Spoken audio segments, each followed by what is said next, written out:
Good evening, everyone, and thank you for coming to the Town of Lincoln tonight to join us for the first ever Candidate 101 information session. And thank you for taking an interest in serving the Town of Lincoln. Taking the step to learn about running for public office is an important one, and whether you're just exploring the idea or seriously considering a nomination, we're so glad that you're here tonight. This session is designed to be practical and accessible, and no prior experience in government is required. Our goal is to help you understand what it means to serve as a member of council from both a provincial and a local perspective. To begin, we'll start with the provincial framework that guides municipal elections, and I'm so pleased to introduce representatives from the Ministry of Municipal Affairs and Housing. Tonight we have Bridget and Davon, who will walk us through key rules, requirements for candidates, including election legislation, financial filing obligations, and third-party advertising. After their presentation, we'll then return to the local perspective here in the Town of Lincoln, and myself as the town clerk, and I'm so glad to be joined tonight by Councillors Lynn Timmers, Anna Murray, and Diane Regima. We hope this session helps you better understand both the requirements and the lived experience in serving in your community. And so now I will turn things over to the ministry to begin their presentation.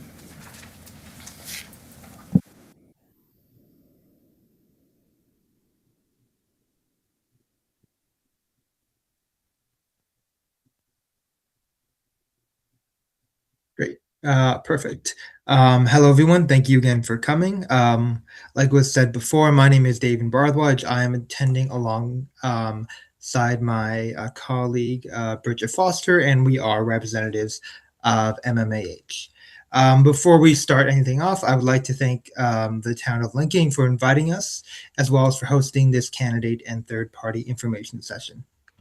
We can go to the next slide. Great. Okay. So these slides are meant to be a summary of some of the sections and should not be relied on for any legal or official purposes. I do want to stress that we are not lawyers and that you should always consult legislation or seek legal advice when necessary.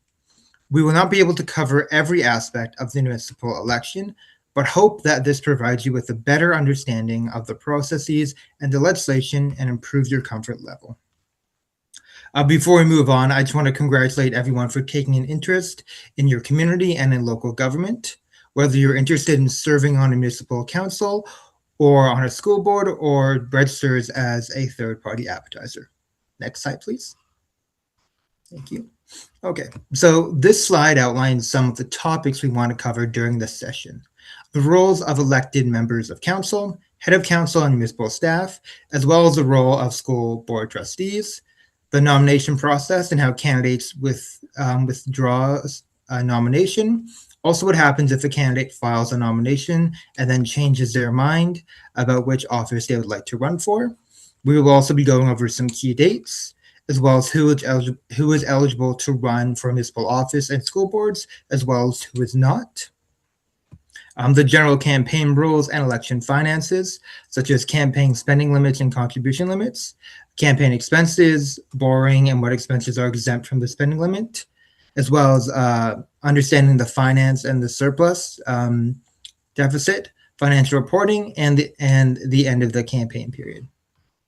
We'll also be looking at compliance audits,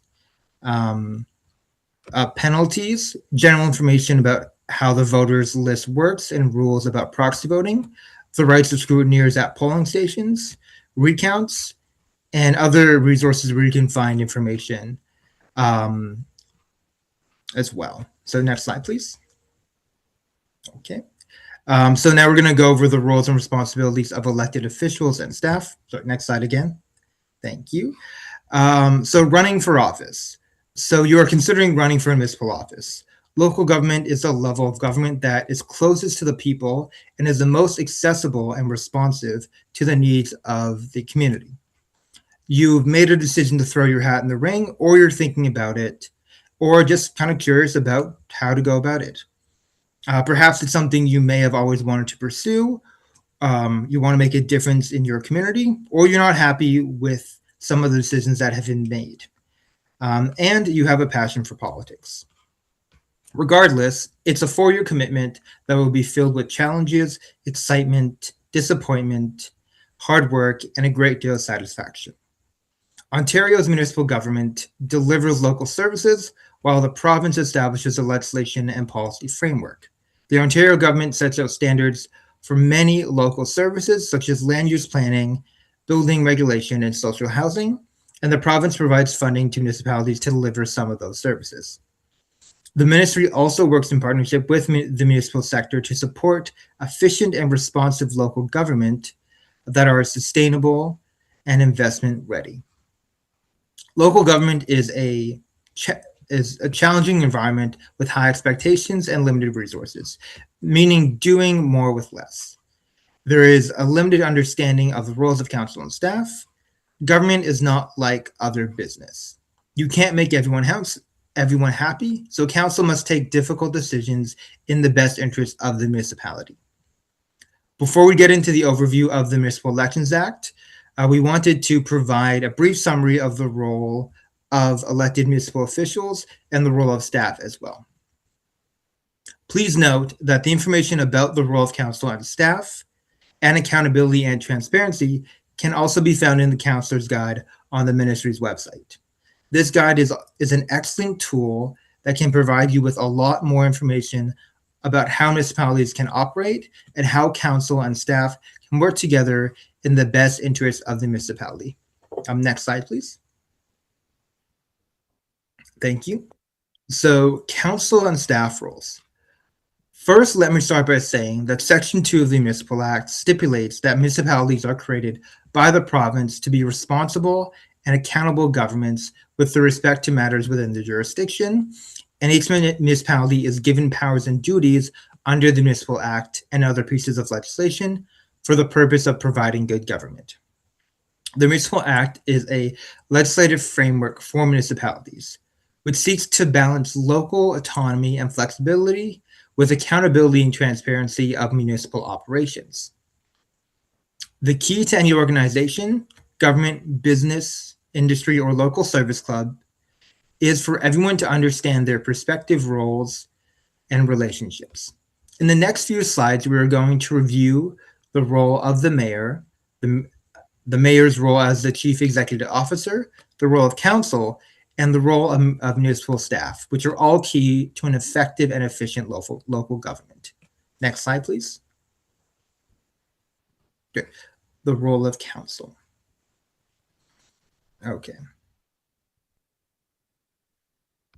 So Section 224 of the Municipal Act sets out the role of councillors as council as follows. So it represents the public to consider the well-being and interests of the municipality, develop and evaluate policies and programs of that municipality, determine which services the municipality provides, ensure that administrative and controllership policies, practices, and procedures are in place to implement decisions of council, ensure the accountability and transparency of those operations of the municipality, including activities of the senior management of the municipality, maintain financial integrity of the municipality, and carry out duties of council under Municipal Act or any other act. Next slide, please.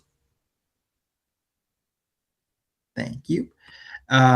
So to continue on this, Section 225 of the Municipal Act sets out the role of council as follows. So to act as the chief executive officer, to preside over council meetings so that the business can be carried out in an efficient and effective manner, provide leadership to council, provide implementation, recommendations to council, policies and practices, as well as procedures to ensure transparency and accountability, represent the municipality at official functions, and carry out duties of the head of council under the Municipal Act or any other act. Next slide, please. Thank you. Although legislation refers to the head of council as the chief executive officer of the municipality, this may be confusing to people with a business background. The head of council actually has very few powers that can be exercised independently of the rest of council.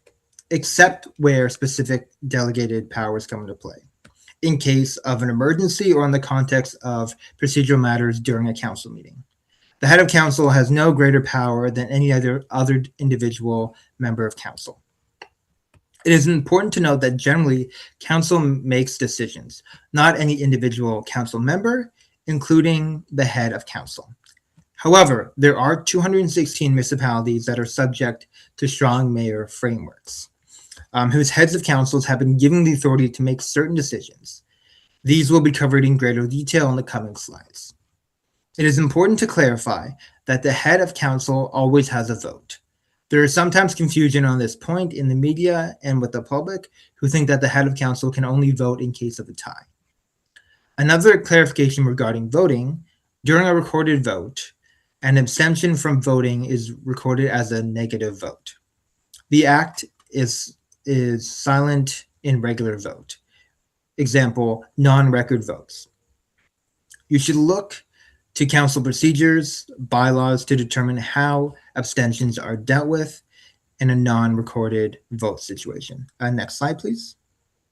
Thank you. Okay, strong mayor framework. In some municipalities, the head of council has additional powers and duties, known as strong mayor powers and duties.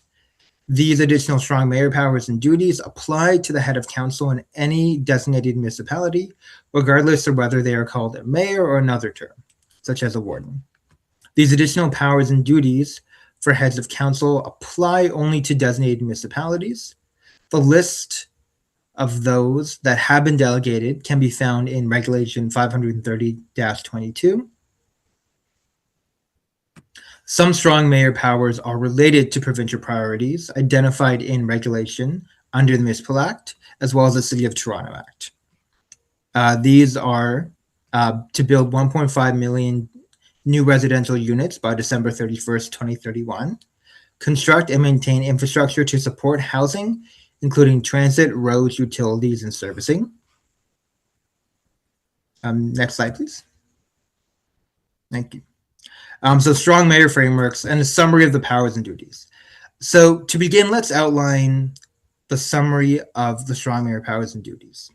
So the first one we have is to direct municipal staff to do certain things related to their additional powers/duties. Choose to appoint the municipality's chief executive officer. Hire certain department heads and establish and recognize departments. Create committee of council, assign their functions, and appoint the chair and vice chairs of those committees. Appoint the chair and vice chair of prescribed local boards. Bring forward matters for council consideration if head of council is of the opinion that those matters could potentially advance provincial priorities. Propose certain municipal bylaws if the head of council is of the opinion that those bylaws could potentially advance provincial priorities. And then council may pass these bylaws with more than 1/3 council members who vote in favor. Veto certain bylaws if the head of council believes or is in the opinion of that these bylaws go against provincial priorities. And propose the municipal budget, which will be subject to council amendments and separate mayoral vetoes and council override processes. Sorry, if you can just stay on the previous slide. Sorry, thank you. So some of the powers can be designated by the head of council. These are marked in the single asterisks. Some powers relate specifically to prescribed provincial priorities, which we discussed on the previous slide. These are marked with the double asterisks. It is also worth mentioning the head of council is in strong mayor municipalities is subject to existing accountability and transparency rules, as well as certain additional rules. Generally, when the head of council uses their strong mayor powers or duties, they are required to provide written documentation to the municipal clerk and members of the council by the next day. These documents must also be made available to the public. Written documents requirements vary with respect to some of the powers and duties, such as the use of the veto, aspects of the budget process, and powers to direct staff. Implementation of the Strong Mayor Framework is a local matter. It is up to the head of council, and municipalities to implement the framework in accordance with the legislation and associated regulations. It is important to note that the decision about when and where to seek legal opinion is unique for each head of council and local circumstances or situations. In practice, this means that each strong mayor municipality may adopt local processes and procedures that best respond to the municipality's local needs and circumstances. For example, the head of council and the municipality may work together to establish a local process for councilors to provide input and to seek public input in relation to a strong mayor budget. Okay, next slide, please. Perfect, thank you. So the role of council, representative role. The next few slides will provide a bit more information on each of the roles of council as described in the Councilor's Guide. In your role as a representative, you were elected by your constituents to represent their views when dealing with issues that come before council. However, your constituents may have many views and opinions, and you cannot represent all of them all of the time. For many issues, you will have to consider a variety of opposing interests and make a decision that will not be popular with everyone. You should use your judgment and decide based on the best interest of the municipality as a whole. A councillor should make decisions that support the collective well-being of the municipality, balancing diverse needs and long-term interests. In practice, there's no single correct approach to the representative role, and and on many issues, you may find that you fall somewhere between two opposing viewpoints. Be sure to familiarize yourself with any policies or protocols that your municipality may have in place regarding handling of complaints and citizen inquiries. Although you may want to find some way of helping, remember to consult municipal staff. If your municipality does not already have a complaint policy, council may want to consider adopting one. Furthermore, there may be circumstances where decisions are made by designated staff that operate at an arm's length from the municipality. I'm not sure where he ended off here, but I will just continue until he comes along. Okay, so the next two slides will provide a bit more information on each of the roles of council as described in the Councilor's Guide that we will talk about later on. So in your role as a representative, you were elected by your constituents to represent their views when dealing with issues that come before council. However, your constituents may have many views and opinions, and you cannot represent all of them all of the time. So for many issues, you will have to consider a variety of opposing interests and make decisions that will not be popular with everyone. You should use your judgment and decide based on the best interests of the municipality as a whole. A councillor should make decisions that support the collective well-being of the municipality, balancing diverse needs and the long-term interests. So in practice, there is no single correct approach to the representative role, and on many issues, you may find that you fall somewhere between the two opposing viewpoints. Be sure to familiarize yourself with any policies or protocols that your municipality may have in place regarding the handling of complaints and citizen inquiries. Although you may want to find some way of helping, remember to consult municipal staff. If your municipality doesn't already have a complaint policy, council may want to consider adopting one. So furthermore, there may be circumstances where decisions are made by designated staff that operate at arm's length from the municipality, and where it could be inappropriate for elected officials to interfere or be seen to be interfering. Examples of this would be to include decisions made by the chief, the fire chief, the chief building official, or the medical officer of health. A councillor who has made promises that cannot be kept may lose credibility with the citizens and strain the working relationship with staff. As David mentioned before, each individual council member has one vote when making decisions. Every member of council should vote on matters in the best interest of the municipality as a whole, and every member should respect each other's points of view during and after debating an issue at the council table. Once a decision is made by council, it is a decision of the municipality, and staff are required to carry out or implement that decision. Next slide, please. David, are you good to take over? I think he said he might be. All right, sorry about that. My computer sometimes likes to play a joke on me here or there. I am okay to join. It's just I'm having a hard time bringing up the PowerPoint on the Zoom. Well, I can do the next slide if you want. Yes, I can. I'll come in after that. Thank you. Okay. So some council decisions are routine and others establish general principles to help guide future actions. Those are often considered policy decisions. Some policies can be specific, such as bylaws requiring dogs to be kept on leashes in public areas, and others can be broader and more general, such as the approval of an official plan. So this slide lays out how policies are made. And the general process undertaken during the policy-making role.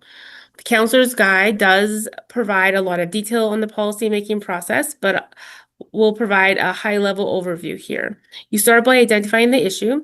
As council, you agree on what the issue is and what the objectives are.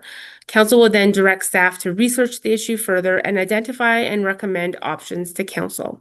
There may be the need to consult with the public and consider their feedback. Council would then review staff information and consider factors such as demands on time to implement the policy, any cost implications, etc. Council makes a decision on the best course of action and adopts the policy. From there, staff is directed to implement the policy. After the policy is implemented, council would work with staff to evaluate the policy and make any amendments that may be required at that time. In practice, policy making is sometimes less orderly than what appears on the slide because of various factors, such as there is a rapidly changing environment. The issue facing you could be complex, or it could be difficult to single problems that require more immediate attention. There could be differing and sometimes strongly held views by stakeholders and members of the public. There could be a lack of time to identify all possible alternatives and to conduct detailed research and analysis. There could be legal and financial implications limiting what council may do. The implementation of the policy, along with the establishment of monitoring and evaluation mechanisms, may be complex. So to recap, council is the primary policy-making body of the municipality, while administrative staff is responsible for carrying out council's policy decisions. The two roles are distinct, but there can be much overlap. Although staff is responsible for implementing a policy, council may wish to develop appropriate reporting mechanisms to help ensure that the policies are being carried out as intended and as effectively as possible, and so that council can follow the implementation progress. Next slide, please. I can take it from here. Okay. Thank you so much, Bridget. Sorry about that, everyone. My computer loves to play tricks on me, but we are back. So the role of council, stewardship role. So council's objectives are to ensure that the municipality's financial and administrative resources are being used as efficiently as possible. There's a fine line between council's overall stewardship of the municipality and the administration's management of day-to-day activities. Generally, council monitors the implementation of its approved policies and programs, but the practical aspects of its implementation and the administration are a staff responsibility. Essentially, the day-to-day operations of the municipality are left up to the staff. To be effective in the stewardship role, council may wish to have a process in place to help ensure that policies adapted by council are being implemented, staff are administering services and programs as council intended, rules and regulations are being applied correctly and consistently, funds are being spent only as authorized, and the municipality's resources, financial or otherwise, are being used appropriately and as efficiently as possible. Establishing and following such policies and guidelines helps council leave the day-to-day operations and details for staff to manage. Council is freer to deal with the exceptional situations, ensure that policies are current, and listen to the issues raised by the public to present the broader community's interest. Before council can monitor and measure the municipality's administrative effectiveness and efficiency, it may wish to become familiar with policies currently in place. With input from municipal staff, council can determine whether the policies are functioning well or if changes are necessary. Next slide, please. Great, thank you. So role of the Chief Administrative Officer. So I'm going to refer to them as the CAO, just so everyone is aware. So the role of the CAO is in Section 229 of the Municipal Act. A municipality may appoint a Chief Administrative Officer who shall be responsible for the following. So exercising general control and management of the affairs of the municipality for the purpose of ensuring the efficient and effective operations of the municipality, and performing such other duties as are assigned by the municipality. The function of the CAO within the municipality is generally akin to the role of a chief operational officer in a business environment. The CAO is responsible for the general control and management of day-to-day operations of the municipality, which may include developing and implementing appropriate internal administrative practices and procedures to ensure the efficient and effective and accountable operations of the municipality. To help understand the role of the CAO in the municipality, picture an hourglass. Council is at one end and the municipal staff and the department heads are at the other. The CAO is that little part in the middle where the sand of the hourglass flows through. So if council wants to give direction to a specific department, the communication would flow through the CAO. Likewise, if the department wants to give information, reports, etc. to council, it would go through the CAO as well. Next slide, please. Thank you. So role of officers and staff. So the role of staff is laid out in Section 227 of the Municipal Act. So these roles would include implementing council decisions and establishing administrative practices and procedures to carry out council's decisions, undertake research and provide advice to council on policies and programs of the municipality, carry out duties required by legislation or other duties assigned by the municipality. A key feature of the effective and efficient council is a well-developed understanding of council-staff relations and the role of each party. Okay.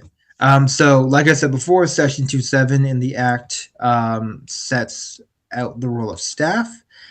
This can also include implementing council's decisions and establish administrative practices to carry out council's decisions and undertake research and provide advice. Very similar things to kind of what we talked about before.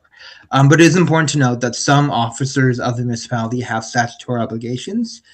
Those include the clerk, the treasurer, the chief building official, and the fire chief. The Councilor's Guide provides a list of ways that council members can assist staff to meet council's expectations. Some of these include having a policy requiring comprehensive job descriptions for all staff, providing clear policy decisions, directions, and expectations, adopting policies that complement and reinforce staff efforts, consult with staff before deciding on policy, and being prepared for council meetings. Staff in turn should provide well-organized agendas with supporting materials, provide sufficient timely information and analysis to make council's decision easier, notify council of changes to legislation and programs, provide advice on policy, including options and recommendations, identifying the costs and benefits for the community in a human and in financial terms, notify council immediately of any unintended or unexpected impacts of policy decisions, and implement council decisions as effective as professionally as possible. As you know, there are some municipal staff positions that have statutory obligations: clerk, treasurer, chief building officer, and fire chief. It is important that council not interfere with the statutory obligations of those roles. For example, the clerk and treasurer's positions have statutory duties or responsibilities assigned to them under the Municipal Elections Act or other pieces of legislation. The Building Code Act would define the statutory duties of the chief building officer, and the Fire Prevention and Protecting Act would define the statutory duties of the chief fire officer. Next slide, please. Thank you. So staff relationship and roles. The Counselor's Guide provides very useful information on how council and staff can work together. The slide provides you with a high-level overview of this relationship. Councils and their administration have different roles within the municipality, but their roles have common goals and purposes. In general, it is the role of the elected council to represent the community and set the direction and policies for the municipality. And it is the role of staff to manage people and resources to achieve council's vision. Council generally sets the policy direction for municipalities, and staff provides research and expert advice to help council in its decision-making process. Once council makes a decision, staff generally have the responsibility to implement the policy of council. For example, through administrative and delivering services and programs to the community. Staff and council provide leadership. Council provides political leadership, while administration provides leadership to the organization. The relationship between staff and council is interconnected, and it is important for council members and staff to respect one another's role, that they can serve the public in an effective and efficient manner. It is important to note that staff and council rely on one another to move the municipality forward. Municipalities are required to adopt a policy on the relationship between members of council and municipal staff. Municipalities have the flexibility to determine the content of these policies.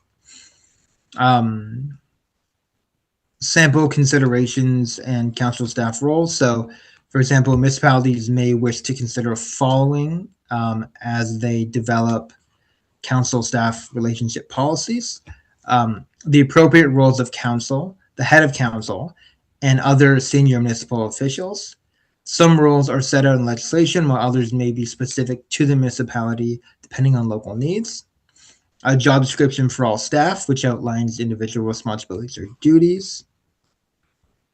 Appropriate processes for directing inquiries, complaint mechanisms, guidelines for respective working relationships, ethical standards, establishing an ethics executive to promote an ethical and impartial public service, the reporting relationship between staff members and members of council.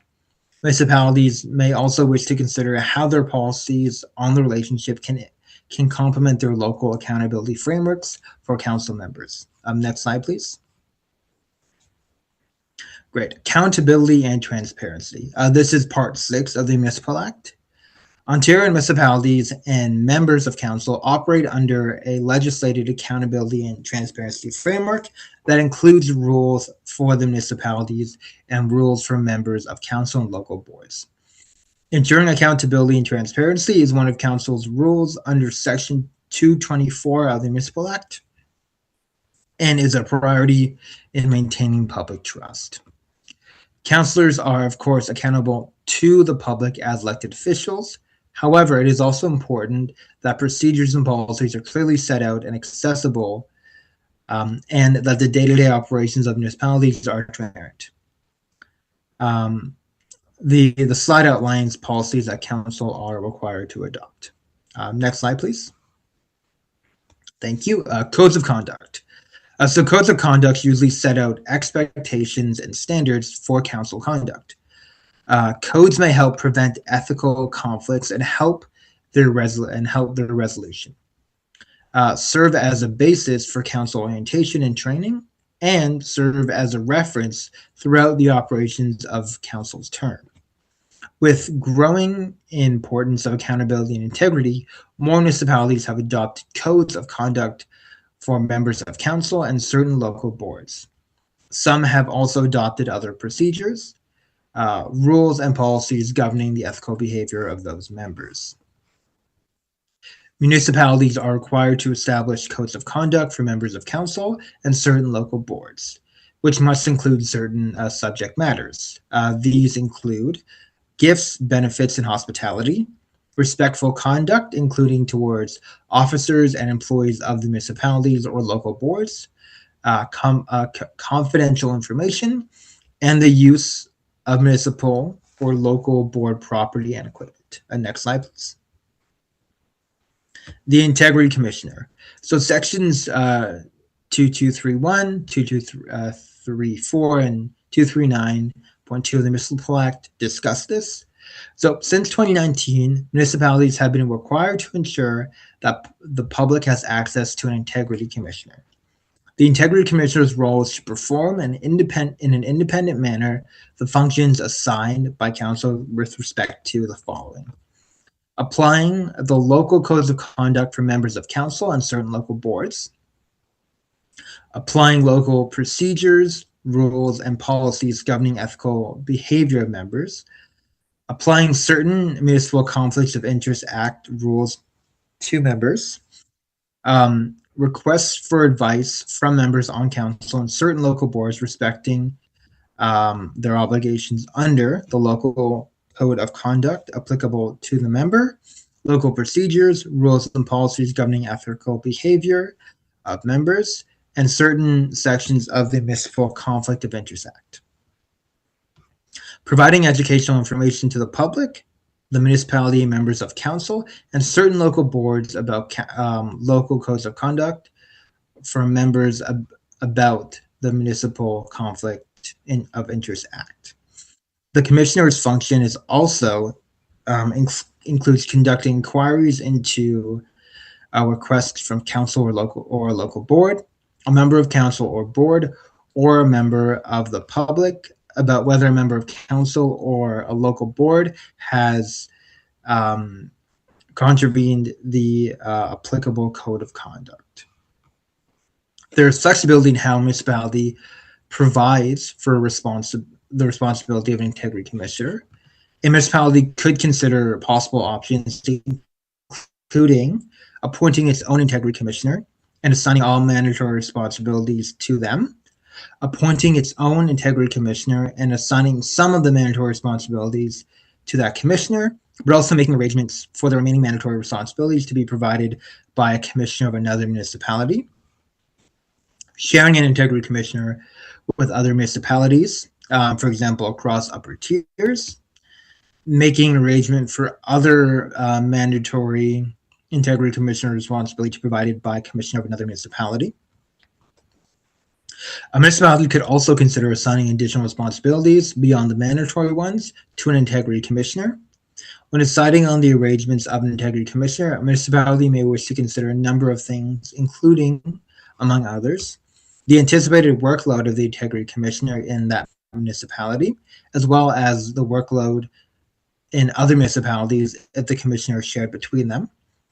A suitable budget for the anticipated workload of the Integrity Commissioner, such as payment or remuneration of the municipality, will provide the Integrity Commissioner. How Integrity Commissioner will remain independent from the municipality, where and how the public, council, and staff will communicate with the Integrity Commissioner, especially if the municipality is making arrangements with an Integrity Commissioner from a different municipality. How long the Integrity Commissioner is expected to work for a said municipality. What will happen if issues arise with the current work arrangements. As well as the qualifications and skills of the Integrity Commissioner, such as education and experience. If the Integrity Commissioner reports that their opinion or a member has a code of conduct, the municipality may impose a penalty in the form or a reprimand or suspension of pay for up to 90 days. It is up to the municipality to decide how to proceed after the Integrity Commissioner's report has been submitted. Next slide, please. Thank you. Accountability officers. To help support integrity and accountability in public office, municipalities may pass bylaws to appoint certain accountability officers. Municipal ombudsmans, auditor generals, a lobbyist registrar, and closed meeting investigators. So let's start with the municipal ombudsman. They investigate in an independent manner decisions and recommendations made and actions done or admitted in the course of an administration of a municipality, local board, or certain municipal corporations. The municipal ombudsman is a separate office from the Ontario Ombudsman, who also has a role with respect to municipalities. An auditor general may assist council in holding itself and municipal administrators accountable for the quality of stewardship over public funds and achieving value for money in municipal operations. The auditor general must also perform their duties in an independent manner. The auditor general responsibilities do not include the responsibilities of a municipal auditor. A lobbyist registrar performs in an independent manner the functions assigned by the municipality with respect to the lobbyist registry, such as establishing a code of conduct for lobbyists and prohibiting former public office holders from lobbying for a specific time period. Last, we have a closed meeting investigator. They investigate, again, in an independent manner, complaints about closed door meetings. Should a municipality not appoint an investigator, the Ontario Ombudsman is the closed meeting investigator by default for that municipality. Next slide, please. Thank you. We were alluding to this before, so now we have the Ontario Ombudsman. The Ontario Ombudsman has a role with respect to municipalities. The role builds on local accountability and transparency framework of the Municipal Act. This role is in addition to the Ontario Ombudsman's role as a default meeting investigator for municipalities that have not appointed a local meeting investigator. The Ontario Ombudsman supports transparency in government and may recommend improvements. The Ontario Ombudsman may investigate municipalities when a complaint is received or the Ombudsman's own initiative. Although the Ombudsman may investigate, they cannot compel municipalities to take action. The Ombudsman may take recommendations to council and the municipality as part of the report. It is up to the municipality whether they want to address it and how they address it, and the recommendations made by the Ombudsman, how they want to follow those. It is up to the Ombudsman how to respond to complaints. For example, the Ontario Ombudsman's practice is to investigate complaints made to local integrity officers, for example, a local ombudsman, only after the local complaint procedures are completed. The Ontario Ombudsman does not replace locally established complaint mechanisms or act as an integrity commissioner for municipalities. Local integrity commissioners and officers and municipal codes of conduct are an important part of Ontario's local accountability framework. Certain local boards, for example, police services boards or children's aid societies, may be exempt from the Ontario Ombudsman's oversight. For more information, please see Ontario Regulation 114-15 under the Ombudsman Act and legislation more generally. For more information on the Ontario Ombudsman, including its processes, please visit the Ontario Ombudsman's Act or the Ontario Ombudsman's website. Next slide. Thank you. Privacy and confidentiality. Personal privacy and other confidentiality issues are important practical and legal considerations for municipal councillors and staff. The Municipal Freedom of Information Protection of Privacy Act is the primary statute for privacy and confidentiality.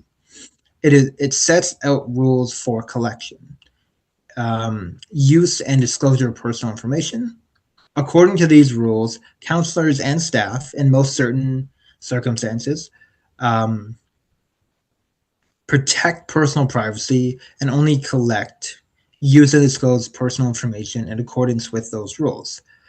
For example, depending on the circumstances, councillor and staff may or may not be authorized to obtain personal information in the course of their duties. This might mean that at times, counselors could not obtain this kind of information from staff. Municipal freedom of information legislation also regulates confidential information of other kinds, in addition to personal information. Other laws include local bylaws, also regulate personal and other kinds of confidential information. Counselors who may have received personal or other confidential information in the course of their duties will have related responsibilities, such as protecting and safeguarding the information. Counselors may wish to check with municipal staff about appropriate measures and the municipality's practice. For example, providing physical security of records to help prevent unauthorized disclosure of loss of confidential information. Next slide. Thank you. The role of school board trustees. The Education Act creates 4 different kinds of school boards. First, we have English language public district school boards to govern the provision of elementary and secondary English school language instructions in schools other than Roman Catholic separate schools. We then have English language separate district school boards to govern the provisions of elementary and secondary language instruction schools in Roman Catholic separate schools.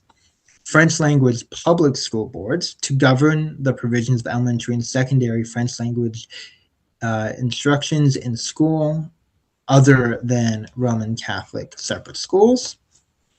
French language separate district school boards to govern the provisions of elementary and secondary French language instructions in Roman Catholic separate schools. School trustees are members of school boards. They are locally elected representatives of the public, and they are the community's advocate for public education. Only the board, not an individual trustee, has the authority to make decisions or take action. A trustee is often the first point of contact for parents and community members who have questions or concerns about their local school. Candidates should contact the applicable school board for further information about duties, commitments, and other things as well. Next slide, please. Thank you.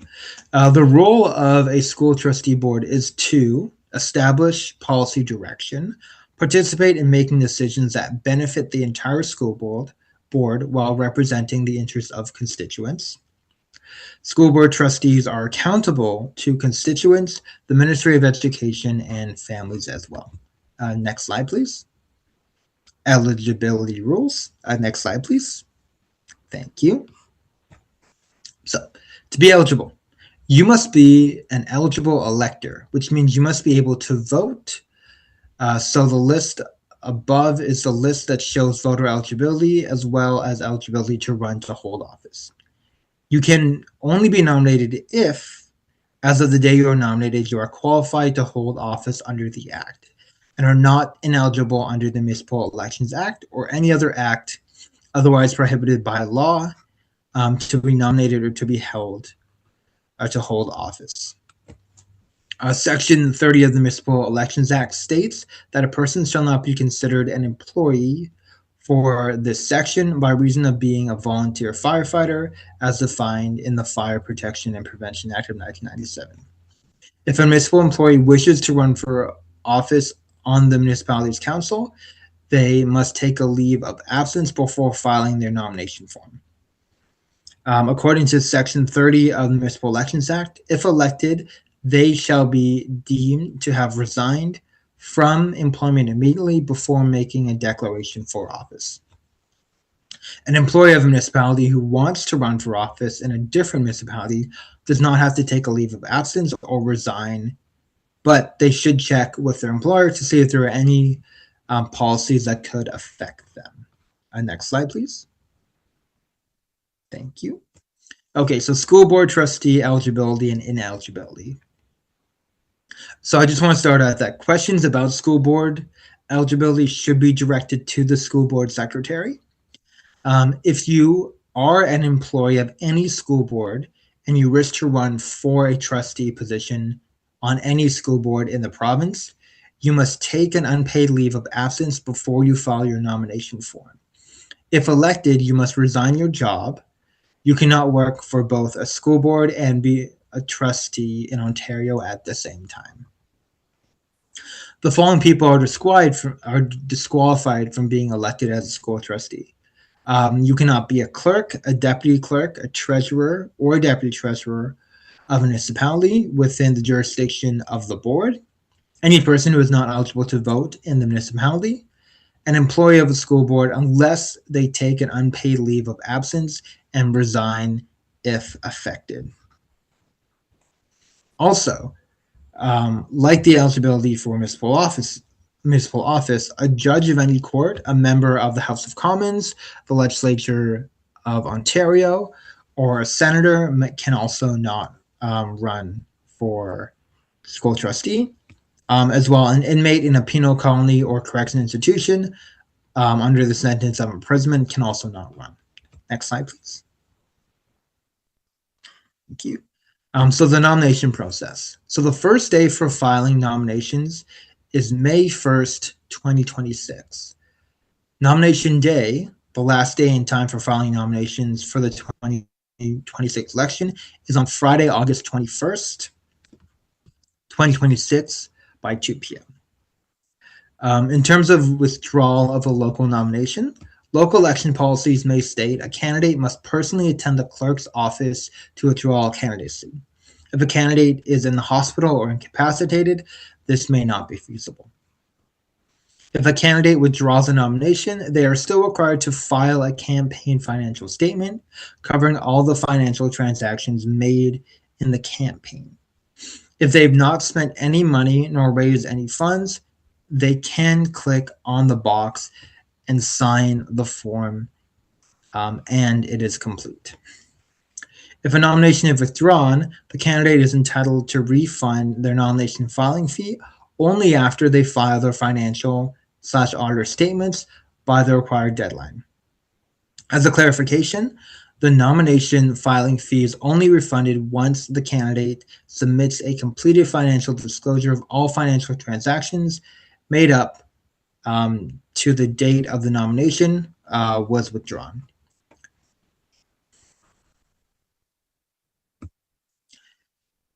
Okay. Next slide, please. Thank you.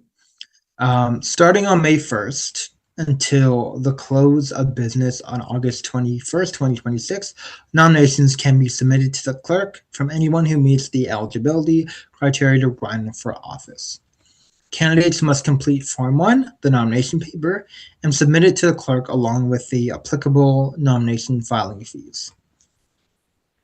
The filing fee is $200 for anyone running for head of council and $100 for anyone running for other offices. The clerk must be satisfied that you are eligible to run in order to certify your nomination. The clerk can ask you to show identification or fill out additional forms to prove that you are eligible to run for that particular office. The nomination forms must have an original signature. If your nomination is not certified by the clerk, your name will not appear on the ballot. A caveat here is if you are part of a ward system, as long as you are eligible to vote in the municipality, you may run in any ward. If you do not run in a ward where you do not live, you will not be able to vote for yourself, as you must vote in the ward which you reside in. In addition to the legislative requirements, each municipal clerk may establish their own local processes and procedures related to submitting a nomination. So it's important to contact the clerk so you understand the processes in that municipality. In terms of electronic filing, the use of electronic filing for candidates and other third-party advertisers is in the clerk's discretion. The clerk also has the authority to determine what methods could be used to file electronically. Councils do not have the authority to order the clerk to use electronic filing. The clerk may permit a candidate or third-party advisor to submit an electronic nomination at a time when the clerk's office is not open, for example, on a Friday evening, by establishing conditions and limits with respect to electronic filing. This allows the clerk to ensure that all of the requirements of the nominations have been met, such as the filing fee and endorsement signatures, before the candidate or third-party advertiser's campaign begins. Even if the clerk permits electronic filing, all campaign documents require original signatures, including signatures endorsing candidates. If electronic filing is permitted, it is the responsibility of the candidate or third-party advertiser to maintain these original records until after the regular election. The first day that a candidate may file a nomination fee or that a third-party advertiser may register, again, just to repeat, is May 1st. Next slide, please. Great, thank you. Running for a different office. So occasionally a candidate changes their mind and decides to run for a different office. You can only run for one office at a time. If a candidate files a second nomination, the first nomination is deemed to be withdrawn. If a candidate decides to run for another office and they have already collected the 25 endorsement signatures, they can use these endorsements for another office. If a candidate decides to run for a different office on the same council or school board, and both positions are elected at large, everything from the first campaign is transferred to the second campaign, and only one financial statement needs to be filed. Unless the candidate decides to run for a different office on the same council or school board, or one or both offices is or are elected by ward, the two campaigns must be kept separate and the two financial statements must be filed. Next slide, please. Great. So third-party advertisers. So a third-party advertiser is an individual, a corporation, or a trade union that is registered in the municipality to promote, support, or oppose a candidate, or a yes or no answer on a question on a ballot. A third-party advertiser means an advertisement in any broadcast, print, electronic, or other medium that has the purpose of promoting or supporting or opposing, again, a candidate or a yes or no question on the ballot. Next slide, please. Thank you. Okay. Only the following persons and entities are eligible to file for a notice of registration: an individual who is normally a resident in Ontario, a corporation that carries on business in Ontario, a trade union that holds bargaining rights for employees in Ontario. The following persons and entities are not eligible to file for a notice of registration. So a candidate whose nomination has been filed under Section 3 of the Municipal Education Act, a federal political party registered under the Canada Elections Act, a provincial political party, a constituency association, registered candidates, or leadership contest registered under the Election Finances Act. Crown Right of Canada or Ontario, a municipality of local board, any group or association that is not a corporation. Okay, next slide, please. Great. So we've kind of referenced the 25 signatures throughout, so now we're going to get a bit more in depth about that. So municipal candidates are required to obtain 25 nomination signatures on Form 2, which again is a nomination form. According to Ontario Regulation 10197, this provides an exemption to the requirement for candidates in municipalities with less than 4,000 electors. So if you have less than 4,000 electors in your municipality, you don't need to obtain 25 signatures. The requirement for nominators to sign nomination forms does not apply to school board candidates. Nominators can nominate more than one candidate and are not required to vote for that candidate. Nominators must meet the eligibility requirements of a municipal elector and that they sign the nomination form. In a ward system, the nominator can be anyone who is eligible to vote in the municipality, not just the ward. Both the clerk and the candidate are entitled to rely upon the information provided by the nominator. If the nominator did not meet the eligibility requirement when they signed the document, then they could be held accountable under the penalty section of the Municipal Elections Act. If a candidate wishes, they can provide more than 25 signatures.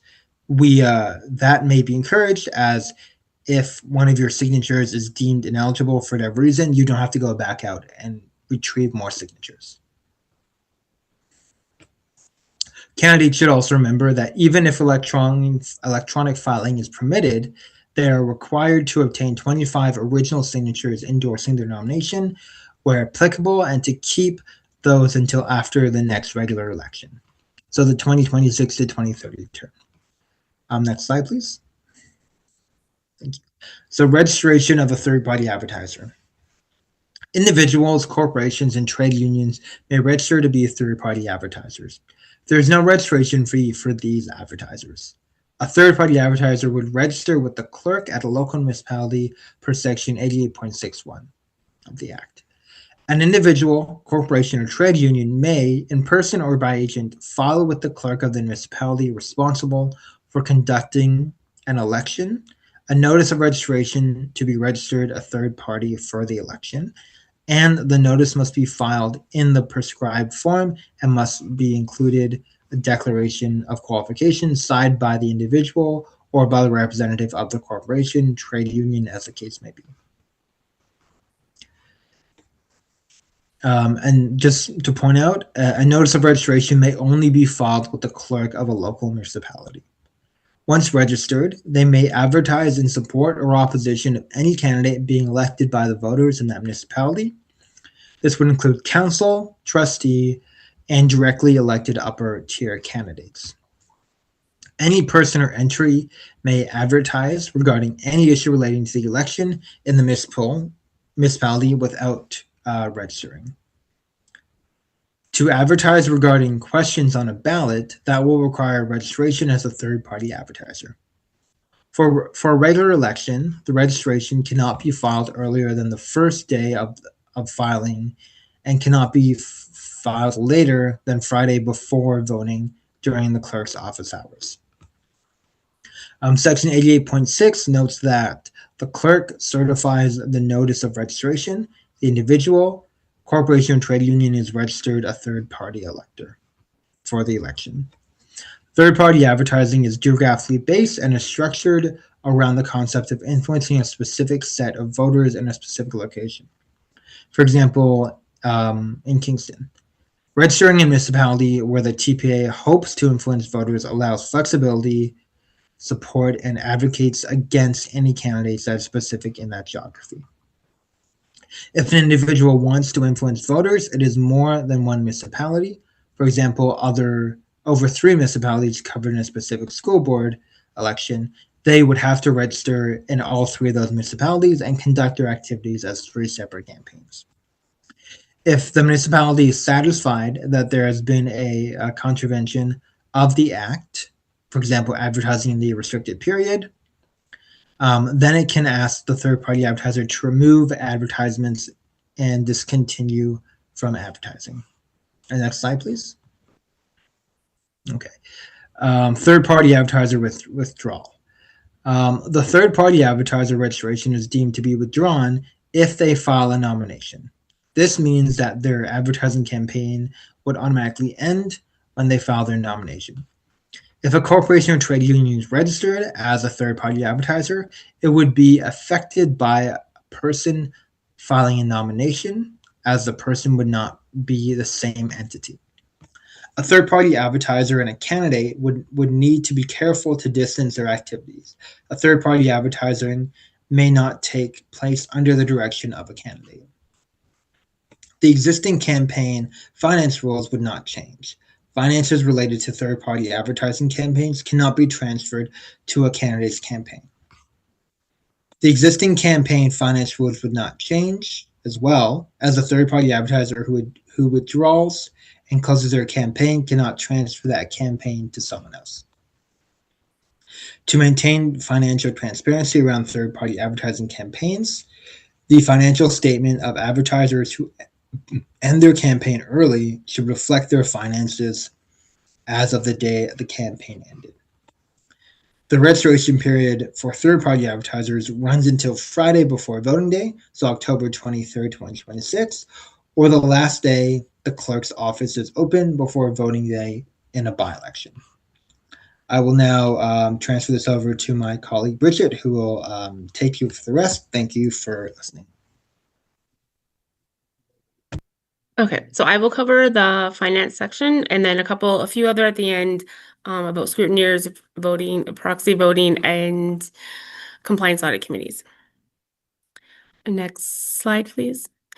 So campaign accounts are only required if the candidate or third-party advertiser raises or spends money. So for campaigns where no funds are raised or spent, there is no need for a campaign account. Third-party advertisers will generally need to follow the same rules for raising campaign funds and financial reporting as candidates for office does. Municipalities must establish rules and procedures regarding the use of municipal or local board resources during the campaign period. This must be passed by May 1st in the year of the election. This will encourage accountability and transparency, so ensure that you are aware of the municipality's policy in this regard. The practice of municipalities of providing candidate contact information on their website is not considered a contribution. Next slide, please. So contributions from the candidate and their spouse are considered to have come from the same person and count against the self-contribution limit.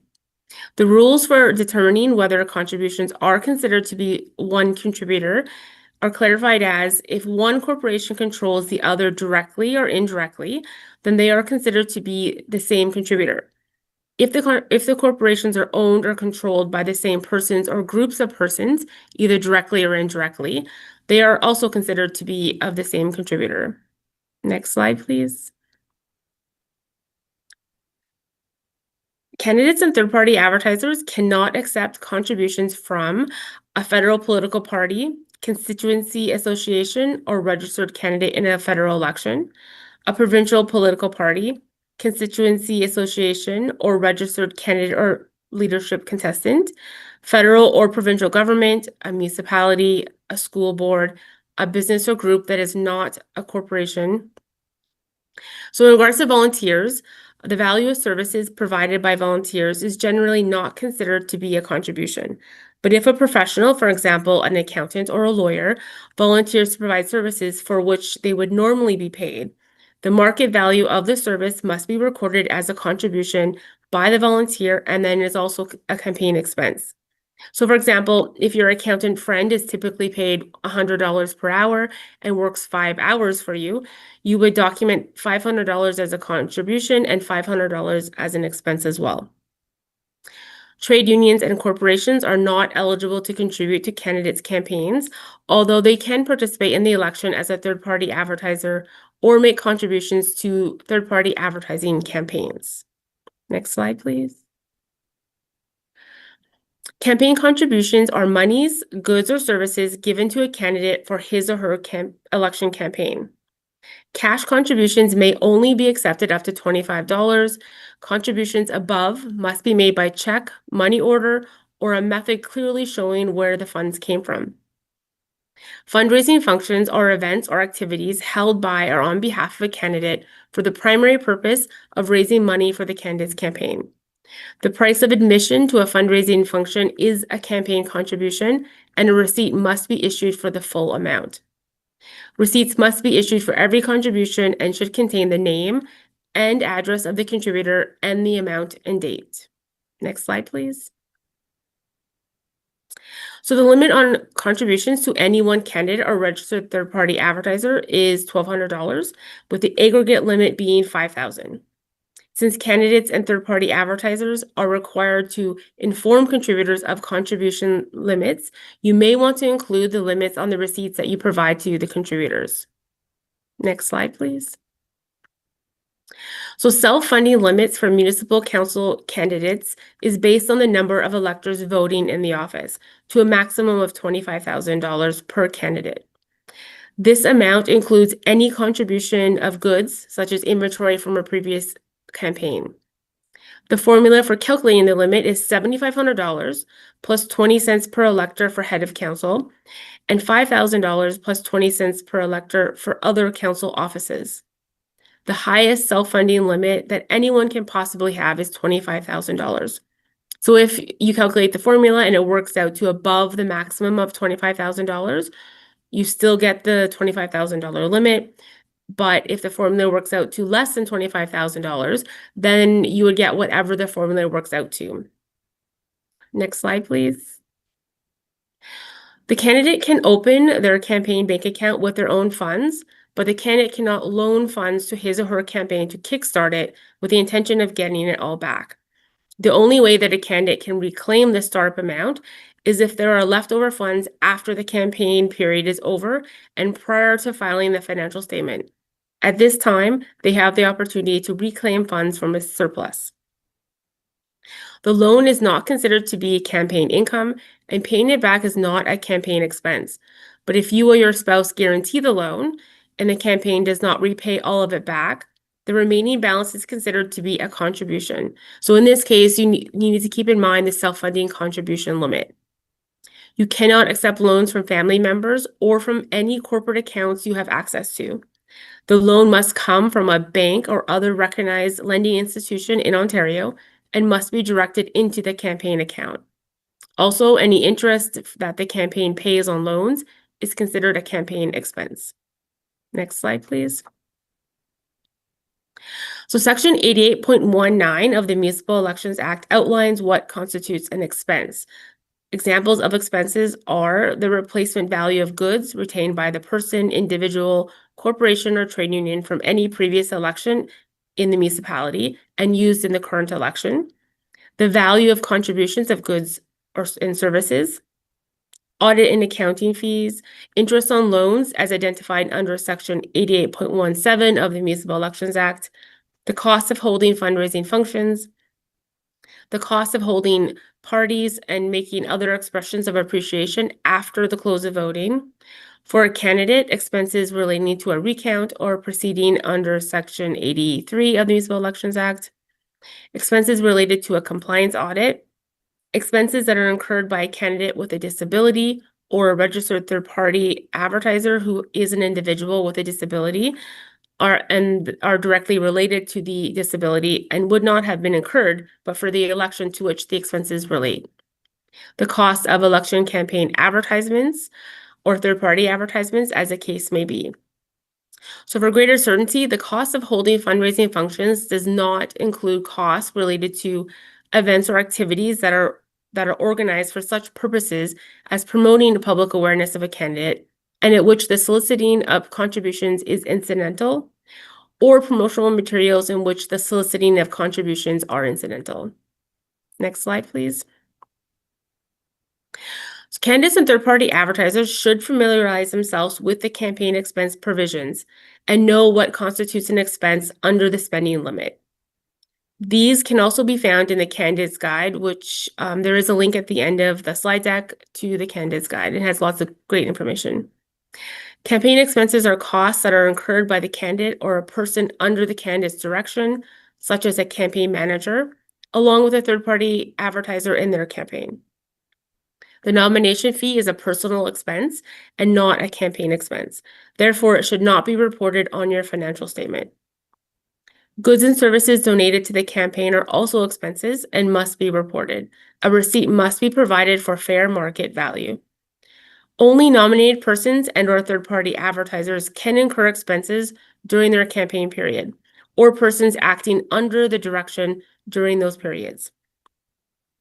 All expenses must be paid from your campaign bank account, and a receipt must be retained that shows what the expense was for. So if you're using a credit card to pay for purchases, you should make sure to keep clear records showing that the expense on the credit card was reimbursed directly from the campaign account.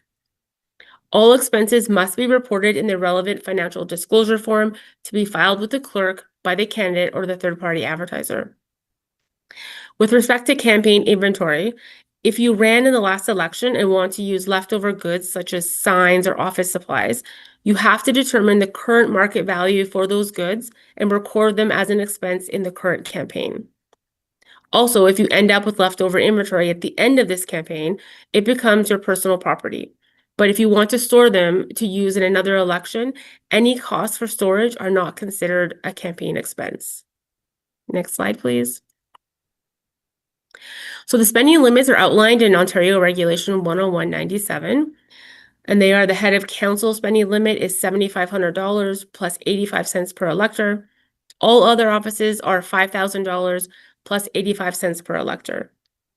The spending limit after voting day for parties, expressions of appreciation, gifts, etc., is 10% of the spending limit. The clerk's calculation of the spending limit is final. Next slide, please. So the clerk will provide you with two calculations of a candidate's spending limit. The first one, the clerk will provide a preliminary estimate at the time of nomination for a candidate or registered third-party advertiser. The clerk calculates the spending limit based on the number of electors on the voters list as it existed on September 20th, 2022. The final spending limit is based on the voters list as it exists on September 20th, 2026, and will be provided to candidates and third-party advertisers on or before September 30th, 2026. Whichever number is higher is the spending limit, and the clerk's calculation is final. Candidates will be required to inform their contributors of the contribution limits. For example, how much a contributor can contribute to an individual candidate's campaign, which is $1,200, and the aggregate limit on contributions to any one council or local board election, which is the $5,000. If a third-party advertiser has registered in more than one municipality, each registration is a separate campaign with its own spending limits. The campaign finance rules are generally the same for third-party advertisers as they are for candidates. For example, they're subject to similar contribution limits and also have calculated spending limits. This includes financial filing requirements, requests for extensions, and records. Third-party advertisers are also required to ensure contributions and expenses are tracked and accounted for, proper record retention, proper direction is provided to those incurring expenses or accepting contributions on their behalf, and that spending limits are adhered to. Next slide, please. So most expenses are subject to the spending limit. Those listed in this slide are not. Expenses related to fundraising functions are exempt from the campaign spending limit, but in order to qualify as a fundraising function, an event must have the raising of money as its primary purpose. So as mentioned before, campaign events at which incidental fundraising takes place do not qualify as fundraising functions. For an example, a brochure that promotes awareness of a candidate that contains contact information to make campaign contributions does not qualify as a fundraising function. Next slide, please. So for third-party advertisers, they also have two spending limits. One is the general spending limit. The second, the separate limit for expenses related to parties and expressions of appreciation after the close of voting. Ontario Regulation 101/97 also provides the following formula for calculating third-party spending limits, and that is $5,000 plus 5 cents per elector to a maximum of $25,000. The formula used is based on the number of electors entitled to vote in an election in a municipality. The Municipal Elections Act also provides that the spending limit for parties and other expressions of appreciation after voting day be set at 10% of the general spending limit. This would be consistent with the spending limit in place for candidates that we mentioned earlier. Next slide, please. So campaign finance rules can be found in the sections noted on the slide from the Municipal Elections Act. This and the next several slides will walk you through the campaign finance rules. As a candidate or third-party advertiser, it is important that you be fully aware of the responsibilities regarding election spending and accepting campaign contributions. You are recommended to familiarize yourself with the sections of the Municipal Elections Act that are noted on the slide, as well as the financial statements that you will be required to file. This will help guide you in organizing your records and how they will have to be reported. You are required under the Municipal Elections Act to keep accurate records and open a campaign bank account if you are spending any money or accepting any contributions. Just to note, as we mentioned previously, a bank account is not required if a candidate or third-party advertiser does not receive nor spend any money. Next slide, please. Candidates and third-party advertisers are required to keep complete and accurate financial statements during the course of their campaign. All contributions and expenses are to be accounted for and disclosed by the candidate on the relevant prescribed financial form. All candidates and third-party advertisers are required to keep all campaign financial records until after the council in the 2030 election has been sworn in and takes office. These rules apply whether you are elected or not.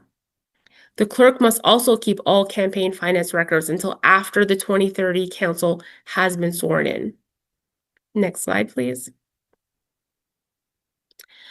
So store receipts in a secure place as they are valuable documents.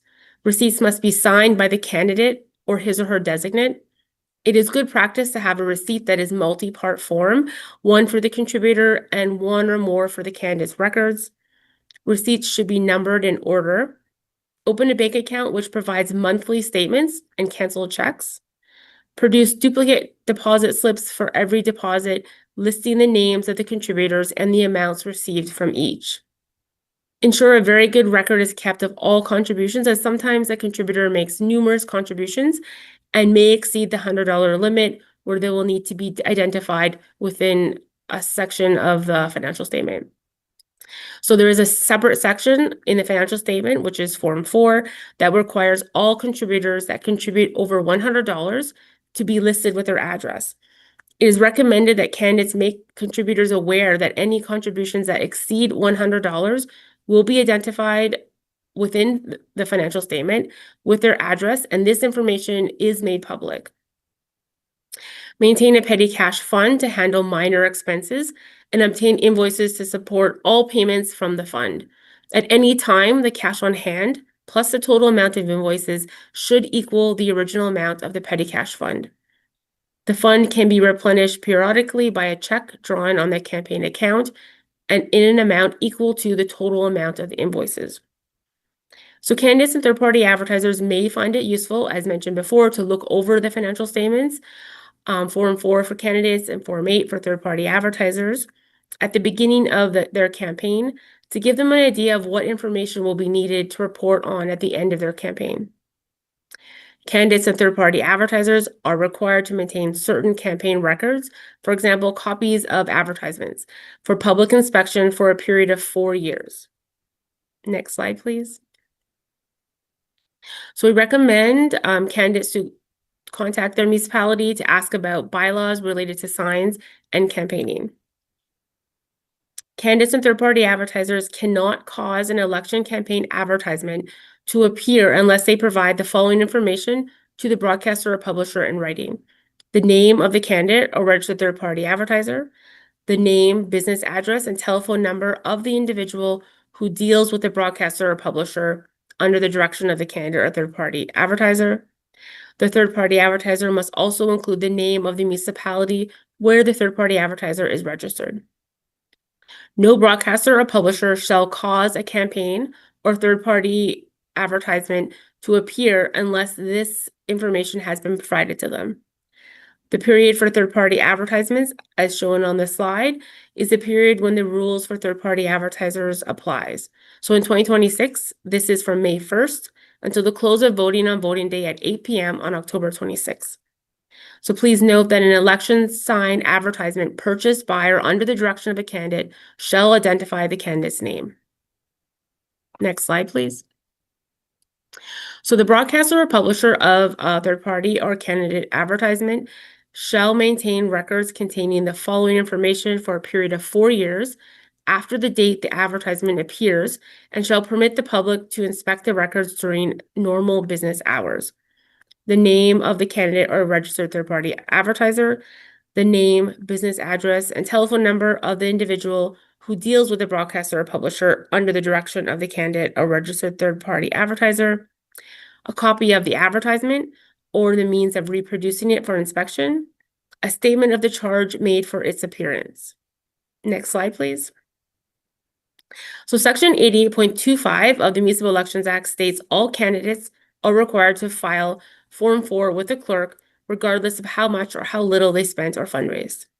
The deadline to file your financial statement is Tuesday, March 30th, 2027, before 2 p.m. If you feel you cannot meet that deadline, you must apply to the courts for an extension prior to the March 30th deadline. If you filed a nomination form, you must file a Form 4. This form is required even if you withdrew your nomination or you were acclaimed. If you registered as a third-party advertiser, again, you must complete Form 8. A candidate may resubmit a financial statement to correct an error up until the filing deadline. The clerk is required to make public a report of which candidates filed financial statements and which did not. Next slide, please. So candidates can file their financial documents at any time after voting day up into December 31st, 2026. Filing the financial statement ends the campaign period. This will make it easier for acclamations and campaigns where little or no expenses incurred. Third-party advertisers can close their campaign and file their financial statements after early withdrawal or at any time after voting day and up to December 31st, 2026 as well. Clerks will be required to report whether candidates have met their financial filing obligation and publish that report on the municipal website or in another electronic form. This needs to be done by April 30th in the case of a regular election. The clerk must also, as soon as possible after April 30th, 2027, make a list of all registered third-party advertisers and indicate whether each filed the required financial statement and auditor's report as well. Clerks can determine the conditions for the electronic filing of financial statements. Next slide, please. The appointment of an auditor by the candidate is mandatory if expenses or contributions exceed $10,000. Auditors must be licensed under the Public Accounting Act 2004. So a recommendation that we have is if you feel that you may meet the $10,000 threshold that you would require to obtain an auditor, please go and seek an auditor earlier as soon as possible. Some candidates in the previous election struggled with securing an auditor. Note that financial statements are public documents. Next slide, please. So the nomination fee is only refundable if the financial statement is filed on time. A candidate or third-party advertiser who misses the filing deadline may file within the 30-day grace period, provided a $500 late filing fee is paid to the municipality. The 30-day grace period would end on April 29th, 2027. This is 30 days from the financial statement due date, which is March 30th, 2027. A candidate who chooses to file within the 30-day grace period will be subject to both the $500 late filing fee as well as the loss of their nomination refund. However, if the candidate is approved for an extension by the court, the candidate would get their nomination fee back. A candidate or third-party advertiser may resubmit a financial statement to correct an error up until the filing deadline. Next slide, please. So when filing the financial statement, the candidate or third-party advertiser with a campaign surplus must pay the entire amount to the clerk.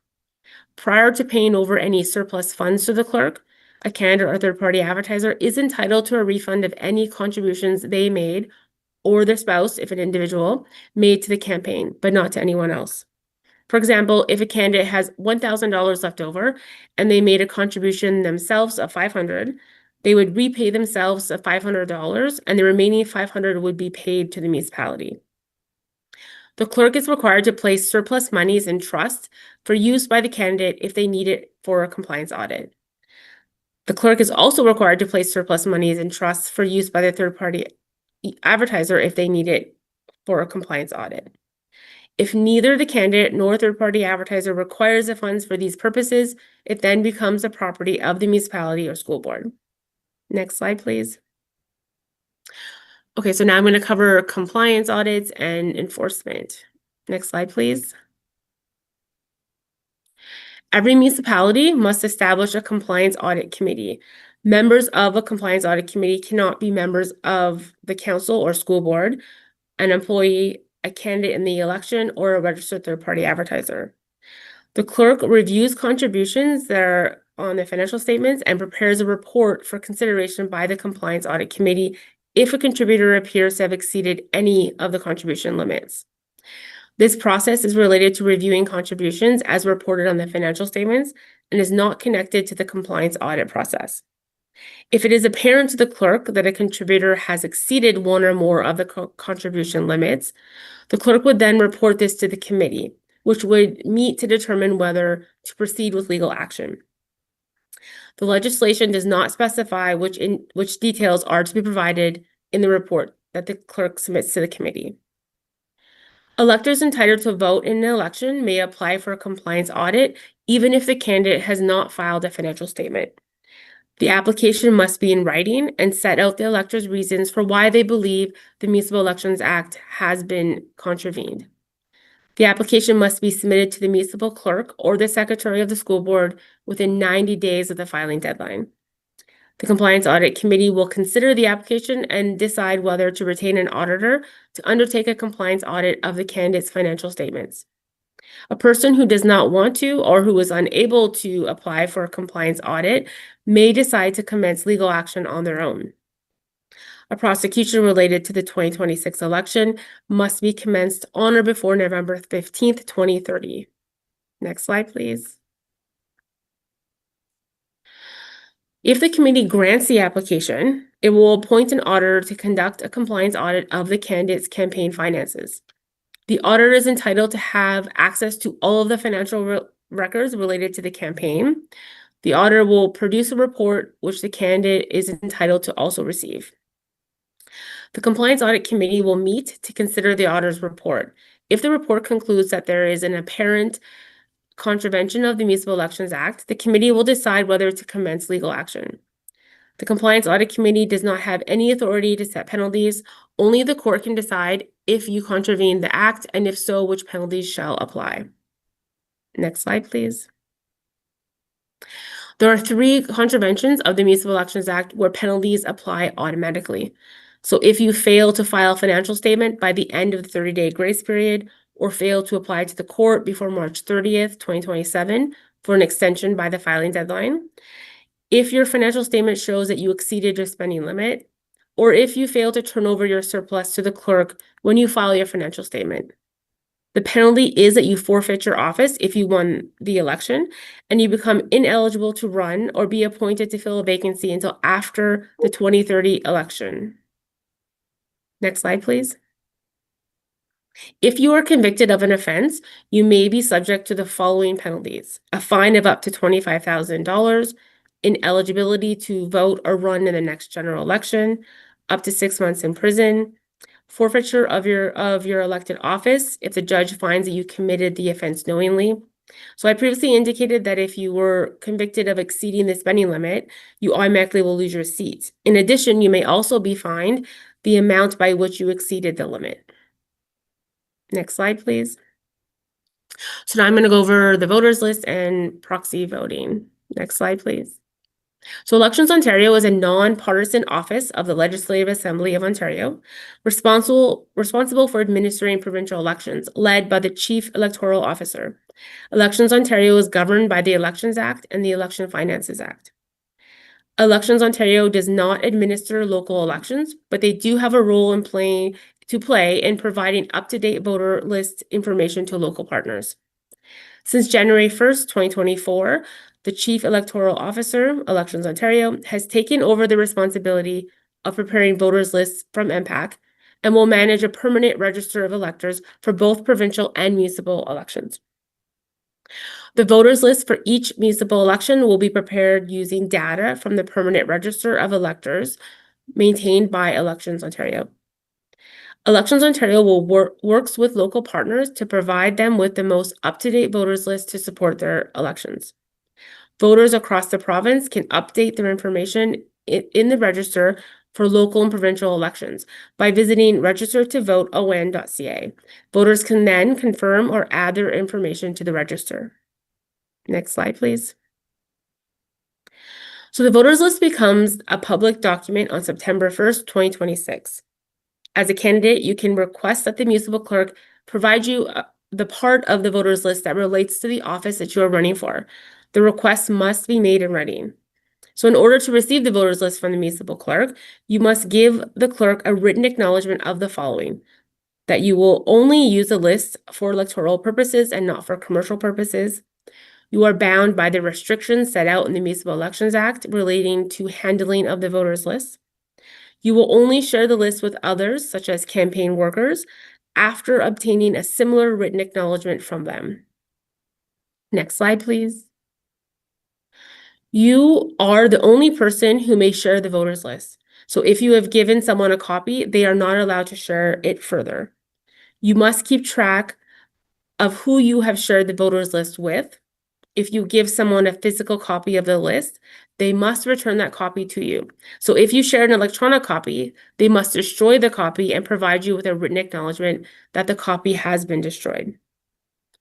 You cannot keep copies of the voters list after your campaign is ended. On or before the day your campaign ends, you must destroy the copy of the voters list that you received from the clerk. Have any printed copies that you shared with other people returned to you and destroy them. Ensure you have received written acknowledgement from anyone who received an electronic copy of the list that the electronic copy has been destroyed.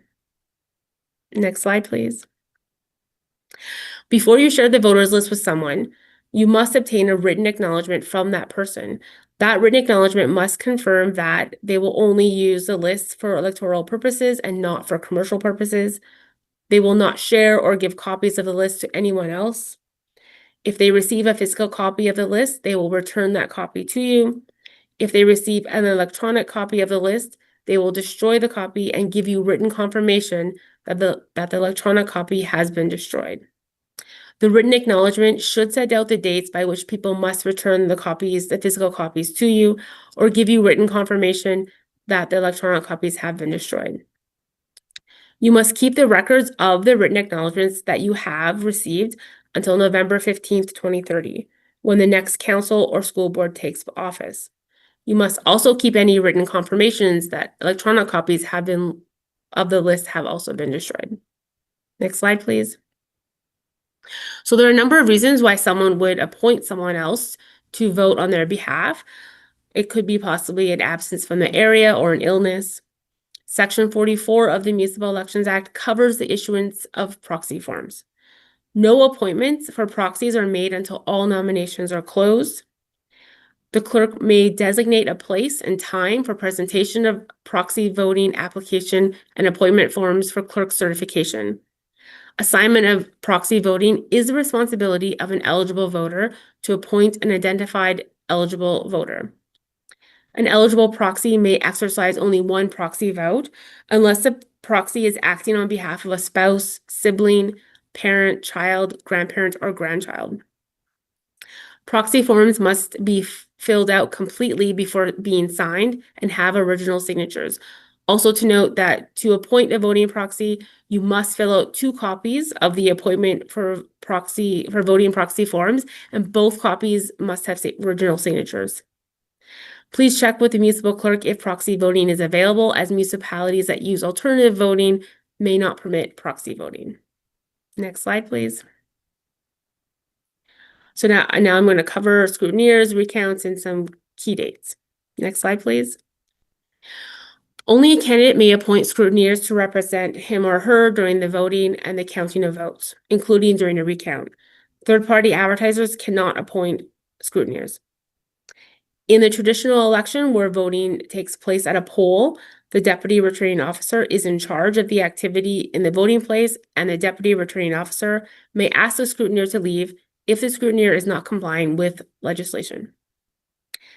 Candidates and scrutineers should respect that the deputy returning officer must ensure fairness, access, privacy, and security of the vote, and absolutely no campaigning within the voting place. So this means that scrutineers cannot enter the voting place wearing a pin or shirt with any reference to the candidates. So a useful tip would be you could check with the clerk to see if a list of scrutineer rights is being given to election staff at the poll. If so, use that list or prepare your own and hand out to each of your scrutineers a list of their rights, which are spelled out in section 47, subsection 5 of the Municipal Elections Act. Also to note, there are no age restrictions for scrutineers. Next slide, please. A recount is automatic if the vote is tied. Councils have the option of establishing policies prior to the election that also allow for an automatic recount.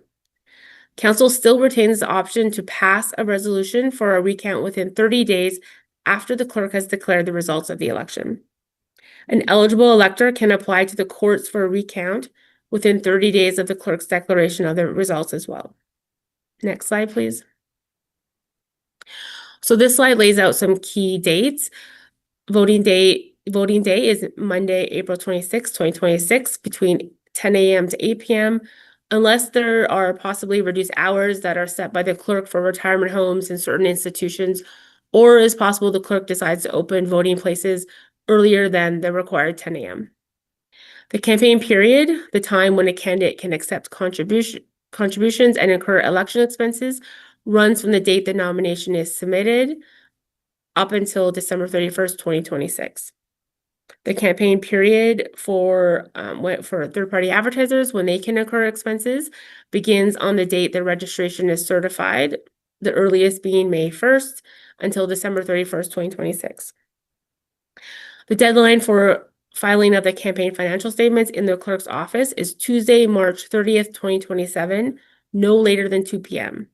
All candidates and third-party advertisers must file this statement regardless of how much they spent or received in contributions.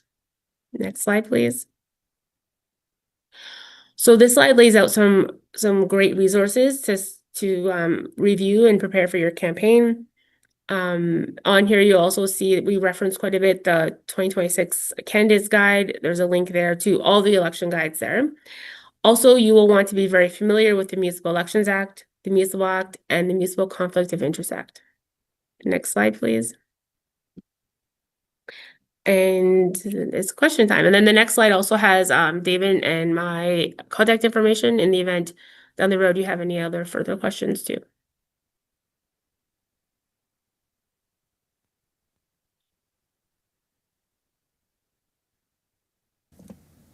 So thank you so much, Bridget and Devon. That was a lot of information.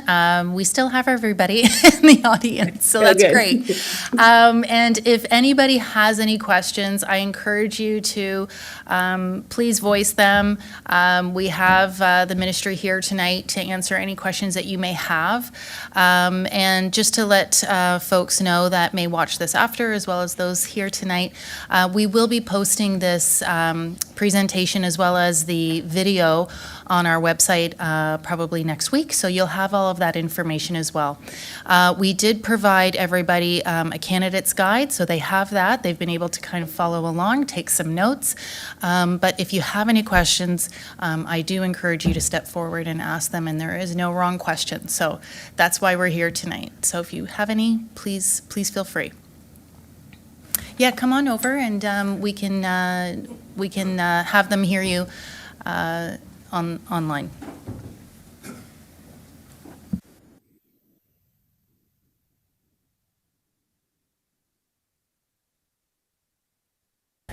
Can you hear me?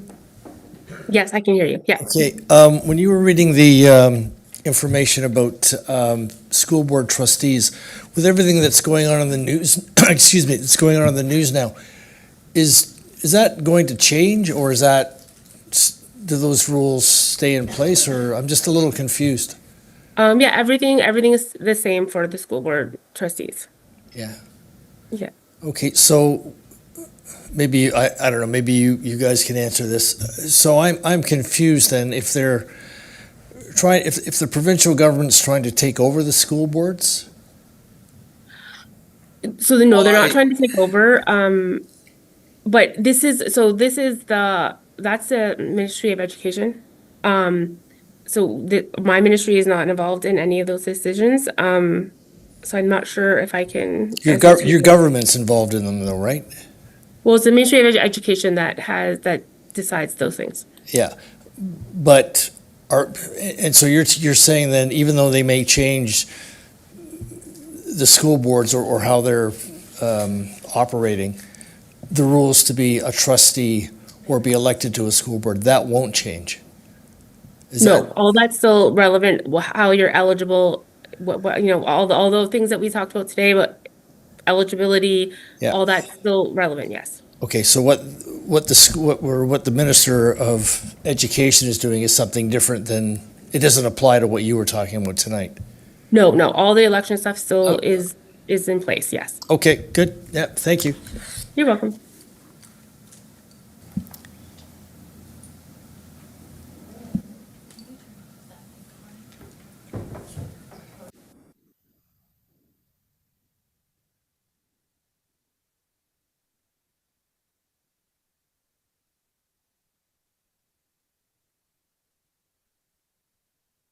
Or do you want me to ask one and then wait? No, absolutely. Carry on. Okay. So my name's Caroline McDonald, and I've moved to the area about 5 years ago. I grew up around municipal politics. My mother was a municipal politician, so I'm very familiar with municipal politics. I have a few questions. My first question is, previous candidates in the last election who did not file their financial statements, what were the ramifications and who followed up? So that was that they did not file the financial statements? Is that what you said in last election? Correct. If they did not, candidates who did not file their financial statement in the last election by the timeline, Right. what were the ramifications and Okay. who followed up? Okay, so what happens if they don't file the financial statements? The clerk posts it online, a list of who did file and who did not file. And I'm just going to bring up, I did talk about, those were the automatic penalties. There's 3 automatic penalties okay, so I'm just going to go to it right now so I can list it off. There's 3 automatic penalties I talked about. Okay. I'm just going to bring it up so I have it. Where penalties are automatically applied. So, Yes. and that is one of them. Okay. And if the penalty is that you would forfeit your office if you won the election, Correct. and you would become ineligible to run or be appointed to fill a vacancy until after the next election. Correct. Yes. So for those individuals in the last election that did not file their financial statement, what were the repercussions and what action did the town take? So Bridget, I can just jump in there because we had, everybody filed. So we didn't have that occurrence here. Yeah. Can I ask another question, or did someone else want to ask a question before me? Go ahead. It's okay? Okay, thank you. Okay, my next question is, can an individual start campaigning online before filing their nomination and before the nomination period opens? No. So the Municipal Act says you cannot spend any money until you filed your nomination papers. Also, once you file nomination papers, you have to go open up a bank account because any money you spend or receive, any contributions you receive have to be in the bank account. So no, you can't spend any money. It doesn't mean that you can't, someone might say they're running, but they just can't spend any money. That actually wasn't my question. Oh, sorry. I'll rephrase it. Okay. Can an individual who's currently on the town council go on Facebook and ask for advice about whether they should run for what position, enticing interest in their campaign prior to them filing their nominations? Okay, so there's nothing in the Municipal Act that prevents anyone from talking about running. The key thing is they cannot spend any money. Okay, so my understanding is that you are allowed to campaign prior to submitting your nomination. That's not a conflict of interest under the Election Act? Stating that you want to run, there's nothing in the Municipal Act that prevents that. You're not actually a candidate until you file your nomination forms, and you cannot spend any money Okay, or so, accept any contributions. okay, thank you. And I have another question. That's okay, carry on. Thank you. If you have a designation of doctor, I understand, according to the Election Act, that it provides an inequitable platform for it to be used on the ballot. But is it an inequitable and against the Election Act to use it on campaign material, campaign brochures, and on election signs if you've achieved that designation? So it won't be on the ballot, but there's nothing that prevents anyone from what they can say in the public. But it won't be on the ballot. Okay, so am I understanding you correctly that it can appear on brochures and election signs? Yes, there's nothing in the Municipal Act that prevents that from happening.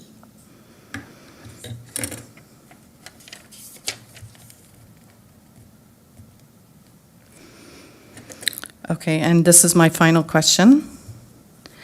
If the Integrity Commissioner has been involved, is a member prevented from running in an election if they're currently under investigation by the Integrity Commissioner? No. But there is, I don't have the Municipal Act in front of me, but there is, where if there's something being conducted, if the Integrity Commissioner is conducting an investigation, there is a pause during a period of time. I just don't have that in front of me right now, where everything would pause. And what do you mean by pause? So I don't have the date in front of, I don't have the time in front of me, but the investigation pauses until after the election, the candidates are in place, the council is in place.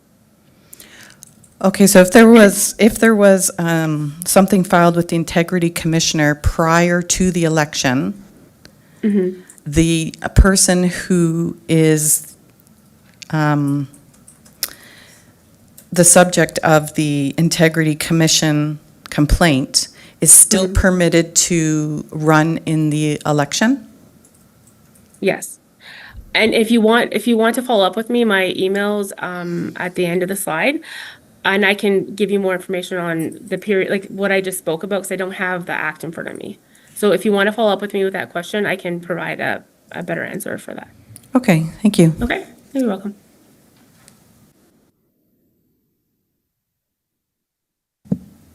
Do we have anybody else that wants to step forward and ask a question? Of course.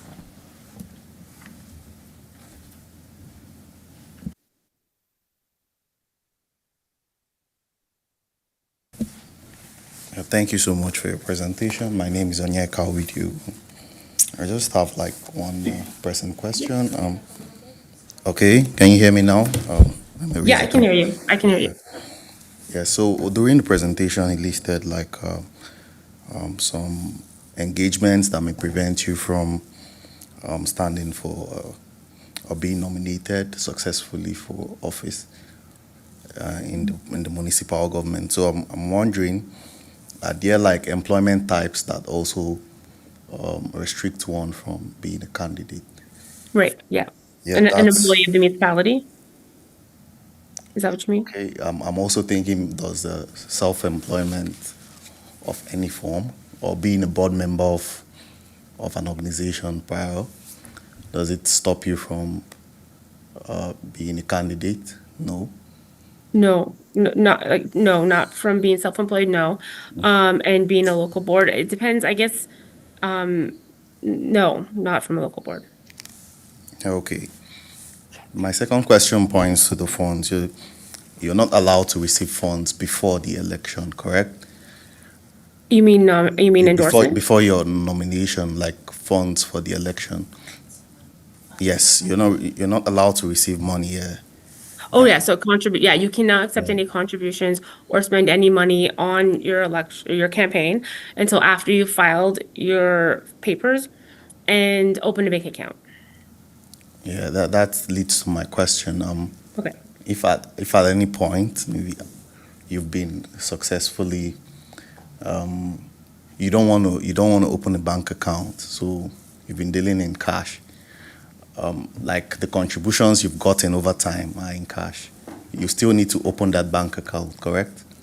Yes, and so there is also, I spoke about, you cannot accept cash over $25, because anything over $25 has to be in check, money order, some form of payment that shows where it came from. And every contribution you get also has to have you have to issue a receipt. So you can't, and then all the money you get has to go into your campaign. You can't pay with anything else with that money. It has to go into your campaign account, and then everything paid has to come out of that campaign account. So if you're going to spend any money or accept any contributions, you have to open a bank account. There's no way around that.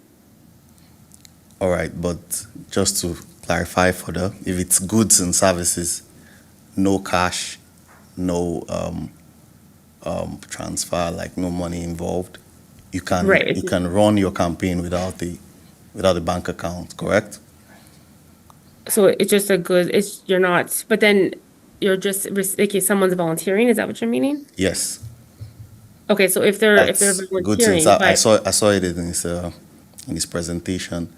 For example, you're running a pool of volunteers, so to say, people that bring themselves out to volunteer to further the cause of the campaign. You don't need a bank account, right? so if you're not going to spend any money or accept any dollars, You don't need one. no, so no expenses or no contributions, then you don't have to have one. All right, thank you. You're welcome. Does anybody else have any other questions?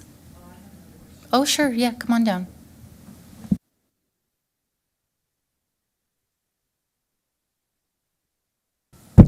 Hi, thank you.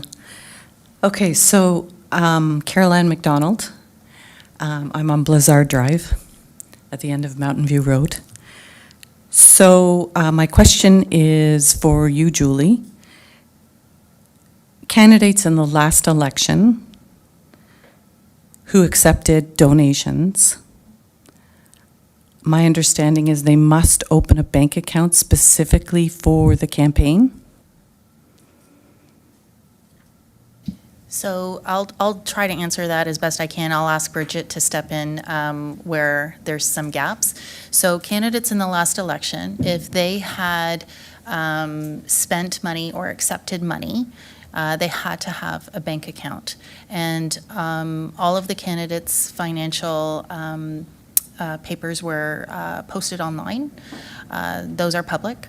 And if you are, I think Bridget has touched on it a couple of times tonight.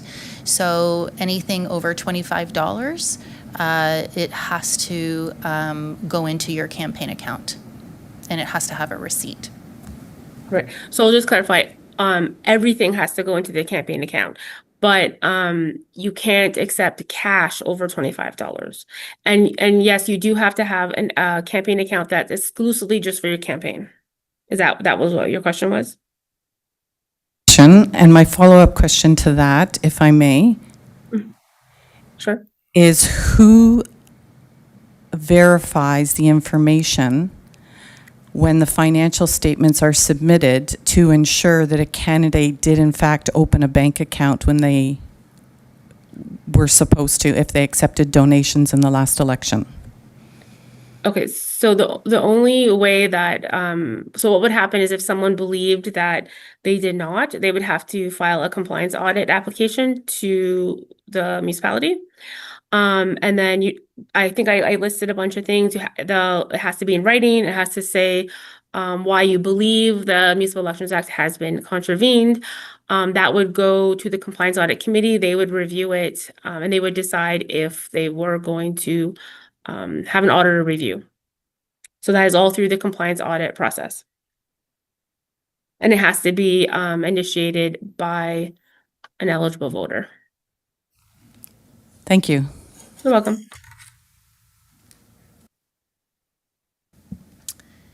Do we have anybody else that wants to step forward and ask any questions with the ministry? After their presentation, they are going to drop off here, and then we're going to carry on with the local perspective for the town of Lincoln and share some slides on that. But if you have any questions for the ministry, they're here tonight, and you're more than welcome to ask anything else.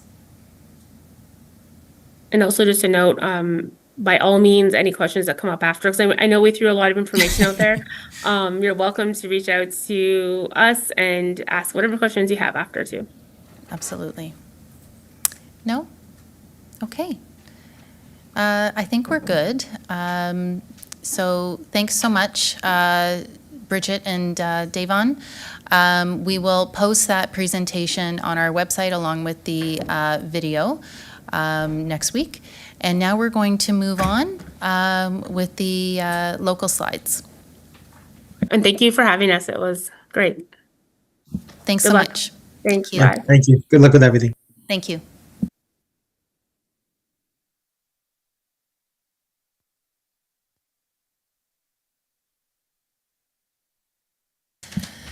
So, thank you to the Ministry of Municipal Affairs and Housing for the presentation, and thanks for staying with us. I know that was a lot of information, but we'll now turn to the local perspective from the town of Lincoln. So for first-time candidates running for council, it can feel overwhelming, and I'm sure all of this information has felt a lot to take in. People often think about the rules, the meetings, and the decision-making, but there's also the real human experience, and that's what we want to focus on for the rest of the slides here. So for many, the journey begins during the election period. It's not only about campaigning, it's about taking part in a fair and respectful process. Initiatives like Elect Respect help support positive environment for both the candidates and the community. One thing that many candidates don't expect is a level of public interaction online, at events, and in everyday conversations. And so clear communication, professionalism matter throughout the entire process. So if elected, there's some key milestones: election results, the oath of office, the first council meetings, and all of these mark the shift from candidate to council member. And importantly, support is in place, and we'll touch on that tonight. Orientation, training, ongoing resources to help new members understand their role and succeed. So preparing for the role is really about the full journey, from deciding to run to the campaign to serving your community.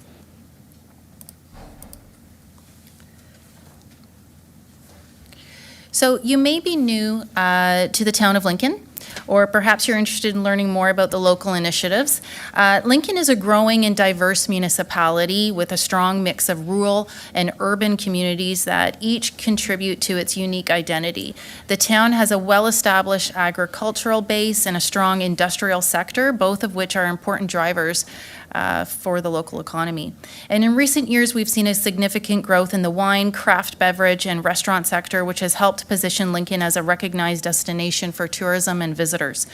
As the community grows, it's doing so in a managed and intentional way, with a population that includes a mix of young families, working professionals, as well as seniors.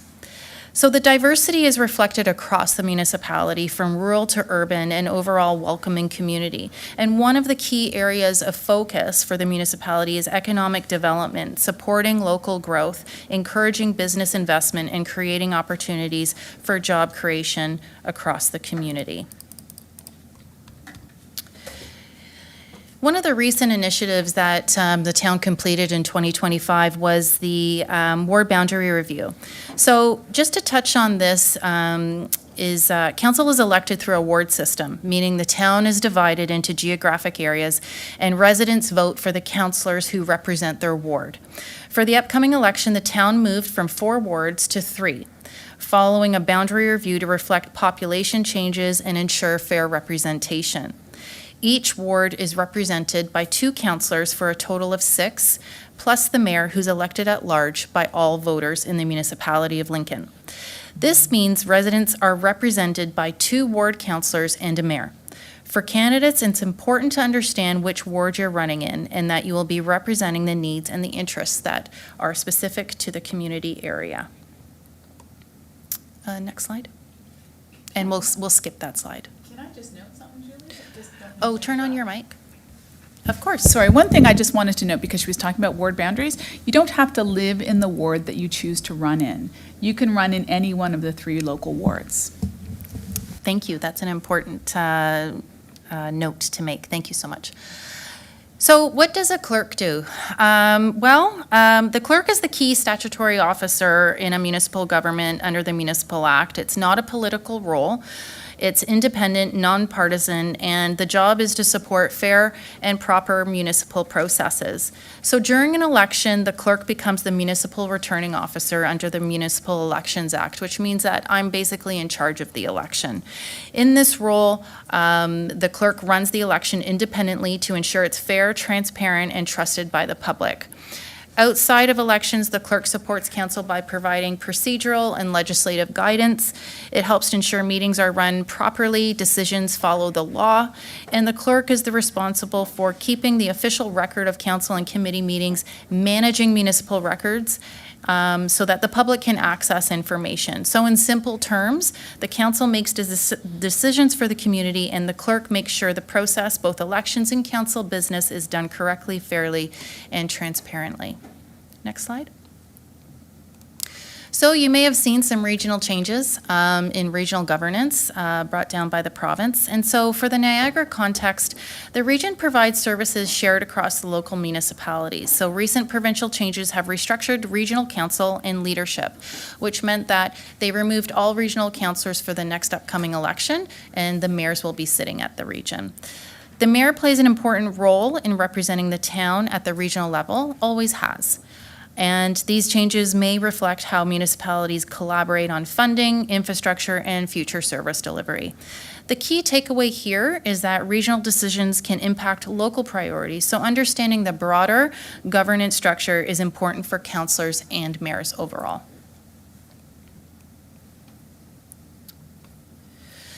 I know the ministry touched on roles of councillor and role of mayor, but I just wanted to give it into a context that is really kind of a local context for you. So this slide explains the difference between the mayor and the councillors. And under the Municipal Act, council is the governing body of the municipality as a whole and makes decisions on policies, services, and priorities for the community. Councillors represent the wards and bring local perspectives to council and committee discussions. They participate in decision-making as part of council, and each councillor has one vote. So when we're at this table making decisions, every councillor has one vote. Councillors don't have individual decision-making authority outside of council. The mayor is the head of council and provides overall leadership. The mayor also represents the municipality, like I said, at the regional level, but also with other levels of government, and has additional responsibilities under provincial legislation, which the ministry touched on under Strong Mayor Framework. And the mayor also has one vote at council. In simple terms, councillors bring forward community voices, and the mayor provides leadership, and all members have one vote as decisions are made together in the best interest of the municipality. What council does not do. So this slide is really about understanding the difference between governance and administration. Council's role is to make decisions, set direction, establish priorities for the municipality. And once those decisions are made, it's the responsibility of the CAO and staff to carry out the day-to-day operations. Councillors do not manage staff or direct individual employees in their work. Instead, any direction to staff comes through formal decisions made at council or committee meetings around this table. It's also normal for councillors to speak with staff to ask questions or better understand issues raised by residents. However, those conversations are for information and clarification only. They're not to be used to assign tasks or direct operational work. A helpful way to think about it is, council decides what should be done and staff determine how it gets done. The separation helps to ensure the municipality operates efficiently, fairly, and in accordance with council's direction. Next slide. I'm going to touch on healthy democracy, civility, and real-world insights. So healthy democracy and civility are key words that we've been hearing a lot lately.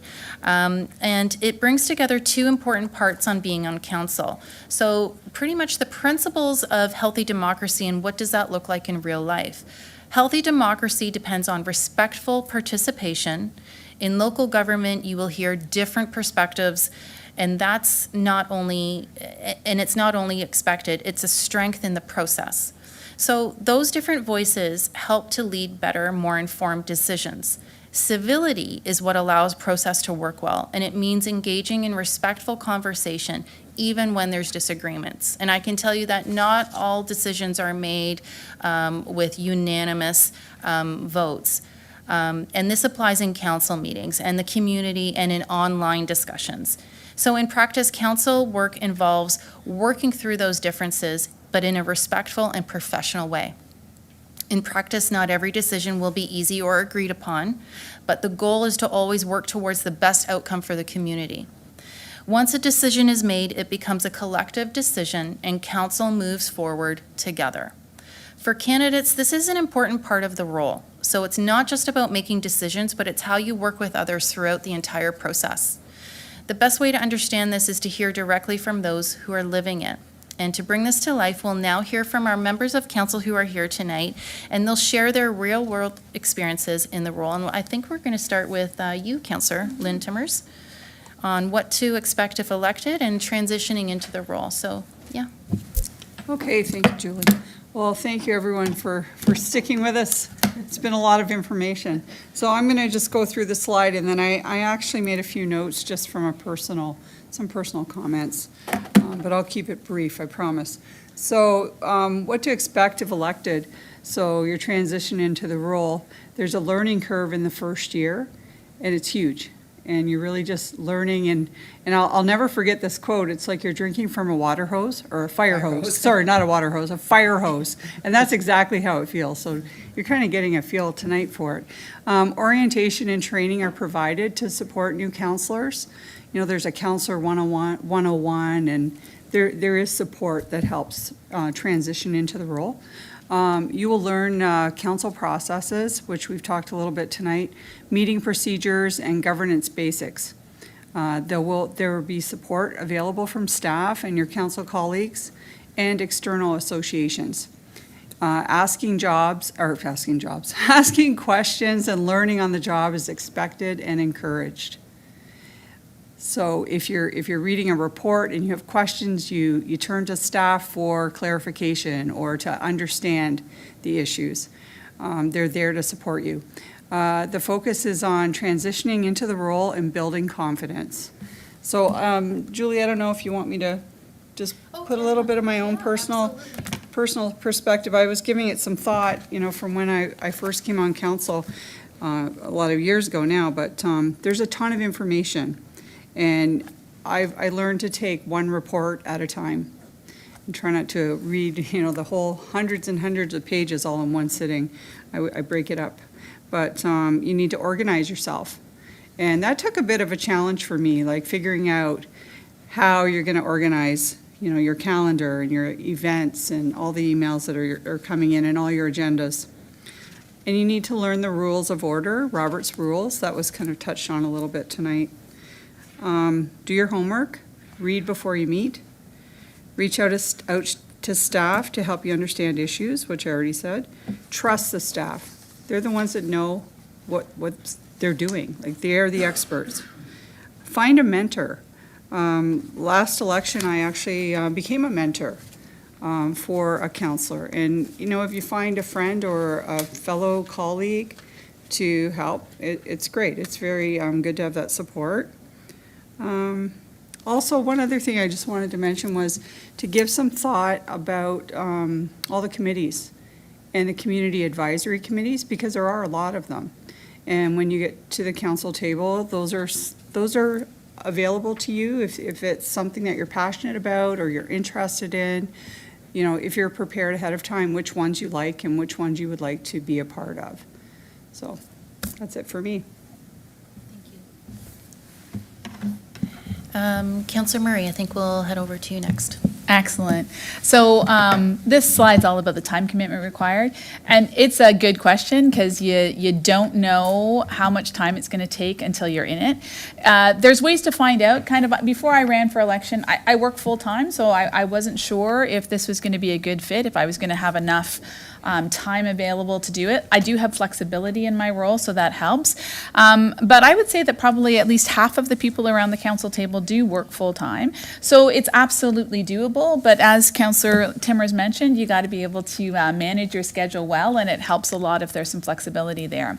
we have all of our meetings online on the town website. So if you go to lincoln.ca/meetings, I think it is, you can see the calendar, and you can kind of scroll through and get an idea of how many days there are meetings. So we have council meetings once a month, and council meetings are when bylaws are passed and decisions that are made in other committees come forward and we make decisions. And then that's once a month. And then outside of that, we have committee of the whole meetings. And those are meetings around developments and around presentations and around other information that's coming to us. And those, so count on at least one meeting a week and often 2 meetings a week.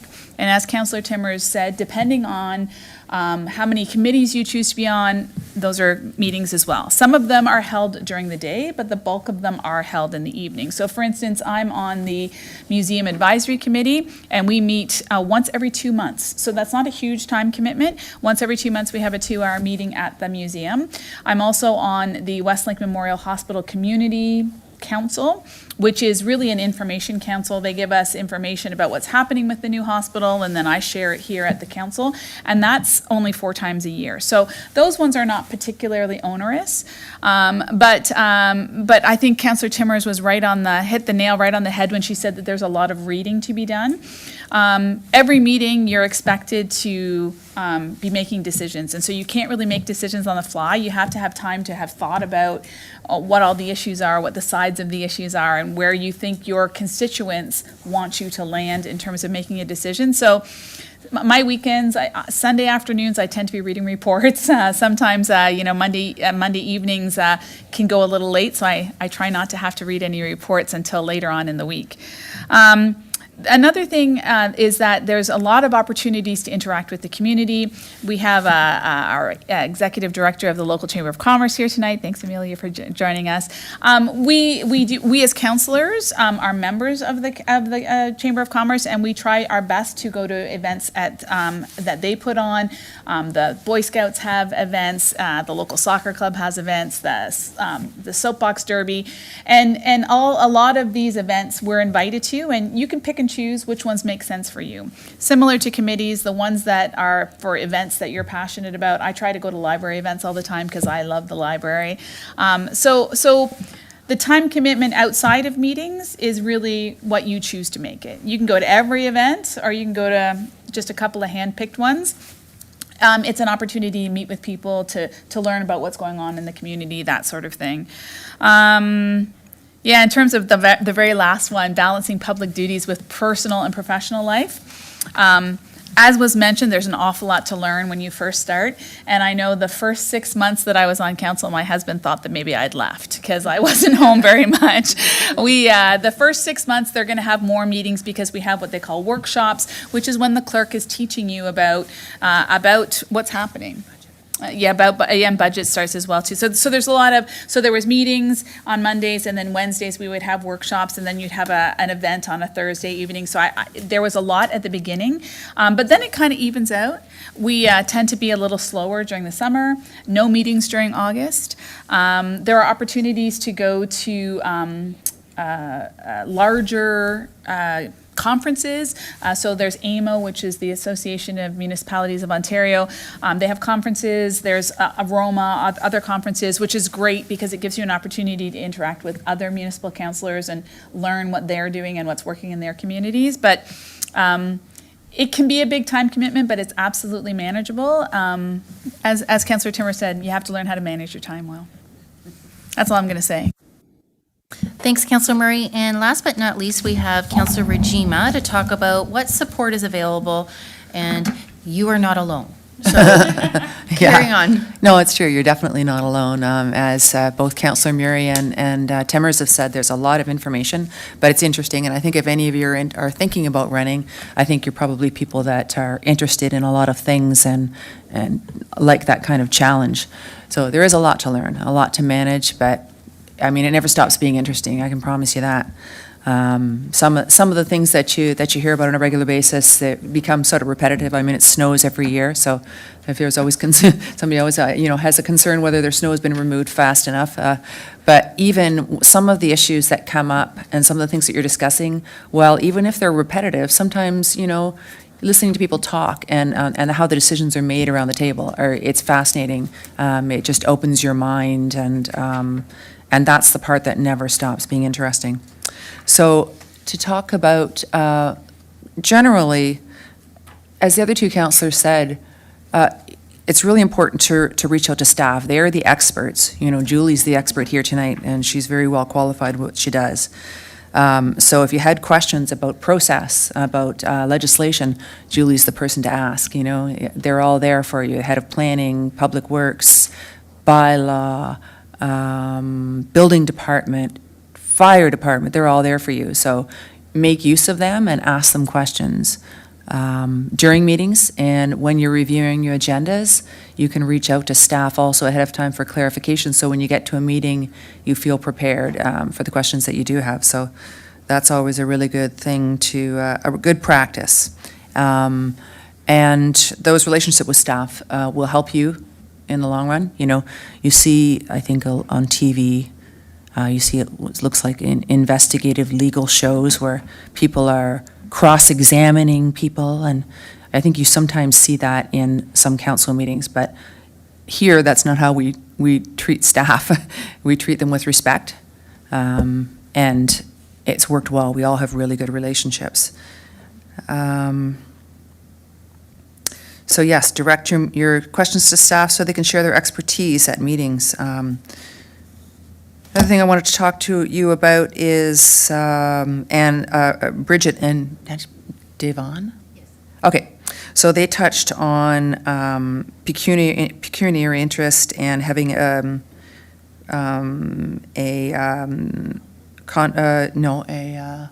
what are principals integrity called? Integrity Commissioner. So we do have Integrity Commissioner on staff. When it comes to deciding whether you have a pecuniary interest, which is a conflict of interest, really most people call it, and whether you would bow out of getting involved in making a decision. If you feel that you have a pecuniary interest, it's a complicated subject, but it's really interesting. And you do have somebody with whom you can bounce your ideas off and ask them, the legal experts, the Integrity Commissioners. And that's a big learning curve, but also very interesting. And also, they talked about the ombudsman. So there's other things that you learn about that you can become an expert on, and you should. Closed session, when to go into closed session, what you should do with the information that you get in closed session, which is keep it to yourself.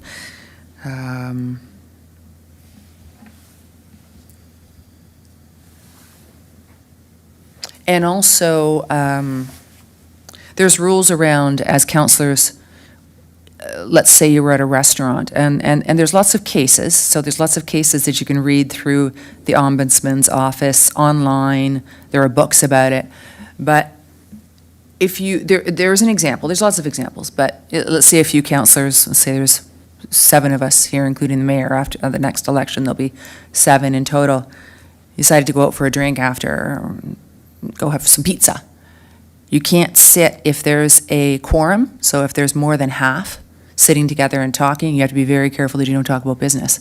Probably better not to get together with a quorum of council at all. And and that's what Julie will tell you. Julie's the expert on that. So those are the kinds of things I just wanted to, when I think of when I first was elected to council, those were some of the biggest and most interesting, I'd say, items to absorb and to deal with on a regular basis.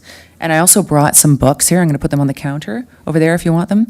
There are 3 books that I have 3 or 4 books that you can have because I've read them. Yep. That's it. Can I add one more thing? What Councillor Ranjima was talking about kind of triggered something in my mind when she said it snows every year, so you're going to get calls about snow every year. I just wanted to touch really quickly on how often you can expect to get phone calls from people or emails or people calling you with a problem. I expected it to actually be a lot more than it was. I find a lot of people will reach out directly to the town staff. First of all, to call the number on the website and talk to staff, and our staff are very responsive and do their best to answer quickly and answer well, so then often they don't even have to reach out to us because it's been taken care of at the staff level already. So what I find is that when there's a big deal happening, so for instance, I don't know if you're all aware of the development that's been proposed for King Street. When that was going up, the councillors, or when that was happening, when the discussions around that were happening, the councillors in that particular ward were getting multiple phone calls a day, lots of emails, but the answers were very much the same. So they had a lot of emails, but they could condense it down into, here's the answer that I'm going to provide you, here's the information I have. So it's manageable in that way. And then you'll have gaps where everybody's having a good summer and nobody's calling you and there's no problems, you're not hearing a lot. So it is very much feast or famine. But for the most part, what I have found is when someone has a problem, the first thing that I do is I reach out to our staff and say, listen, this is the problem. I think we can do this to solve it. What can you guys do to help me? And the staff is hugely supportive in doing whatever they can to make sure that we as counselors can provide really good service to constituents.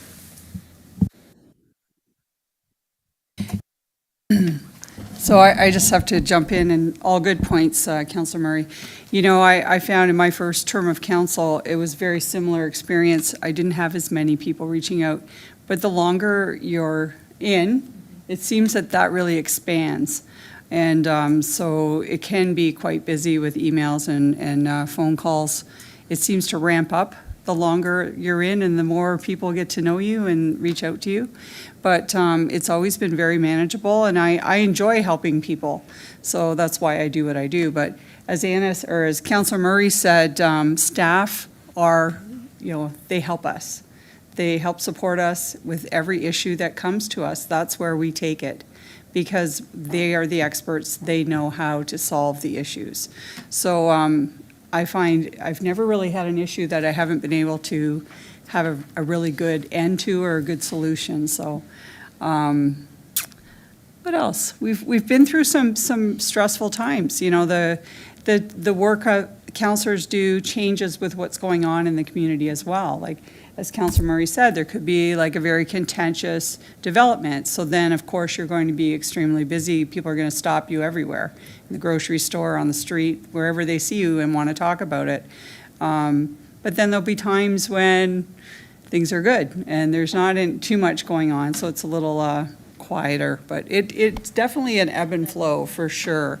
But you roll with it, you get used to it, and you enjoy it, and you welcome it. So other than that, I don't think I have anything else to add, other than you can choose to be as busy or that is up to the individual. Like, I do this full time, so I have many files that I manage. I'm on tourism, I'm on affordable housing, I'm on the heritage file that I've been on for over 10 years.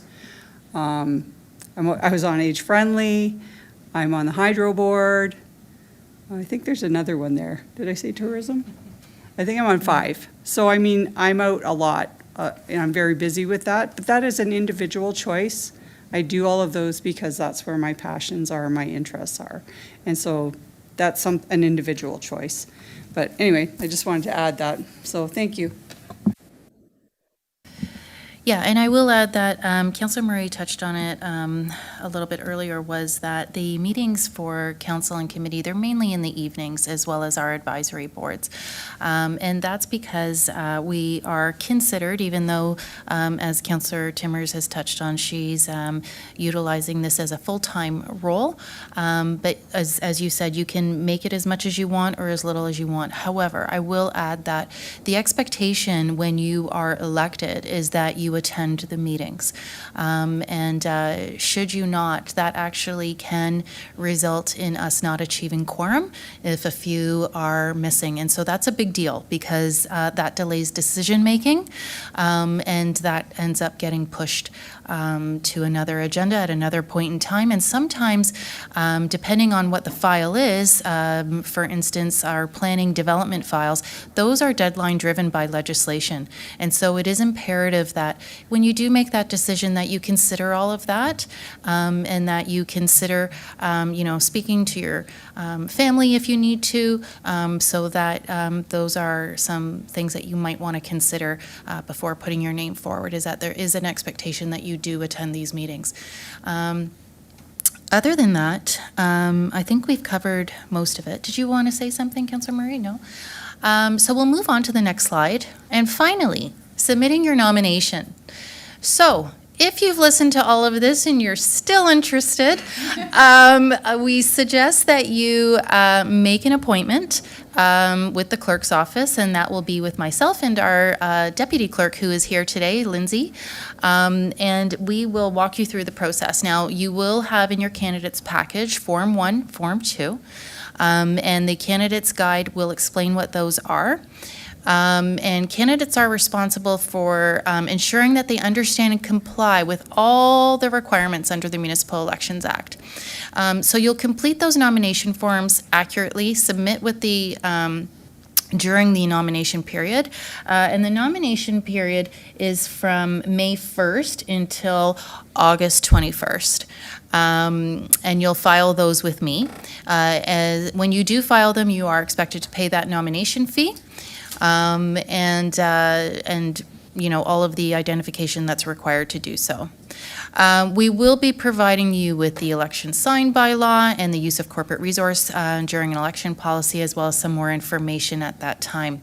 So that would be the next step.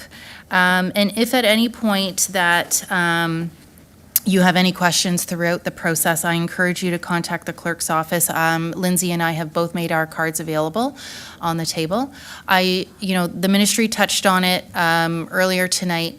Get more than 25 signatures.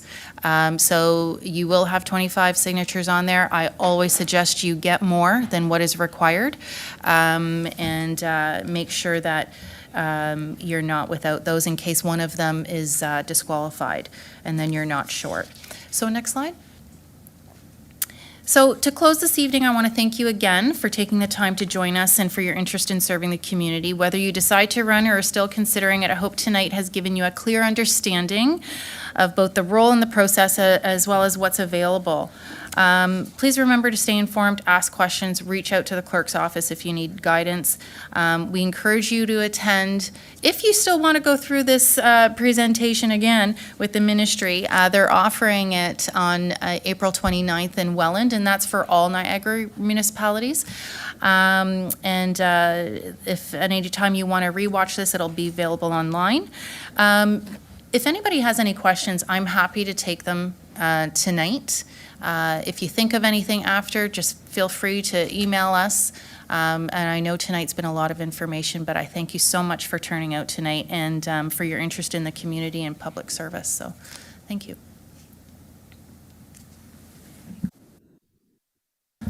I want to thank the Clerk's Department for putting this together, because not a lot of other municipalities are doing it in Niagara. I think we might even be the only one. So that's these people that brought it forward. So good job. Thanks, Councillor. So if you had any questions, we're here, happy to take them, or if you've really kind of had enough, I understand. But feel free to come up and ask any questions you like.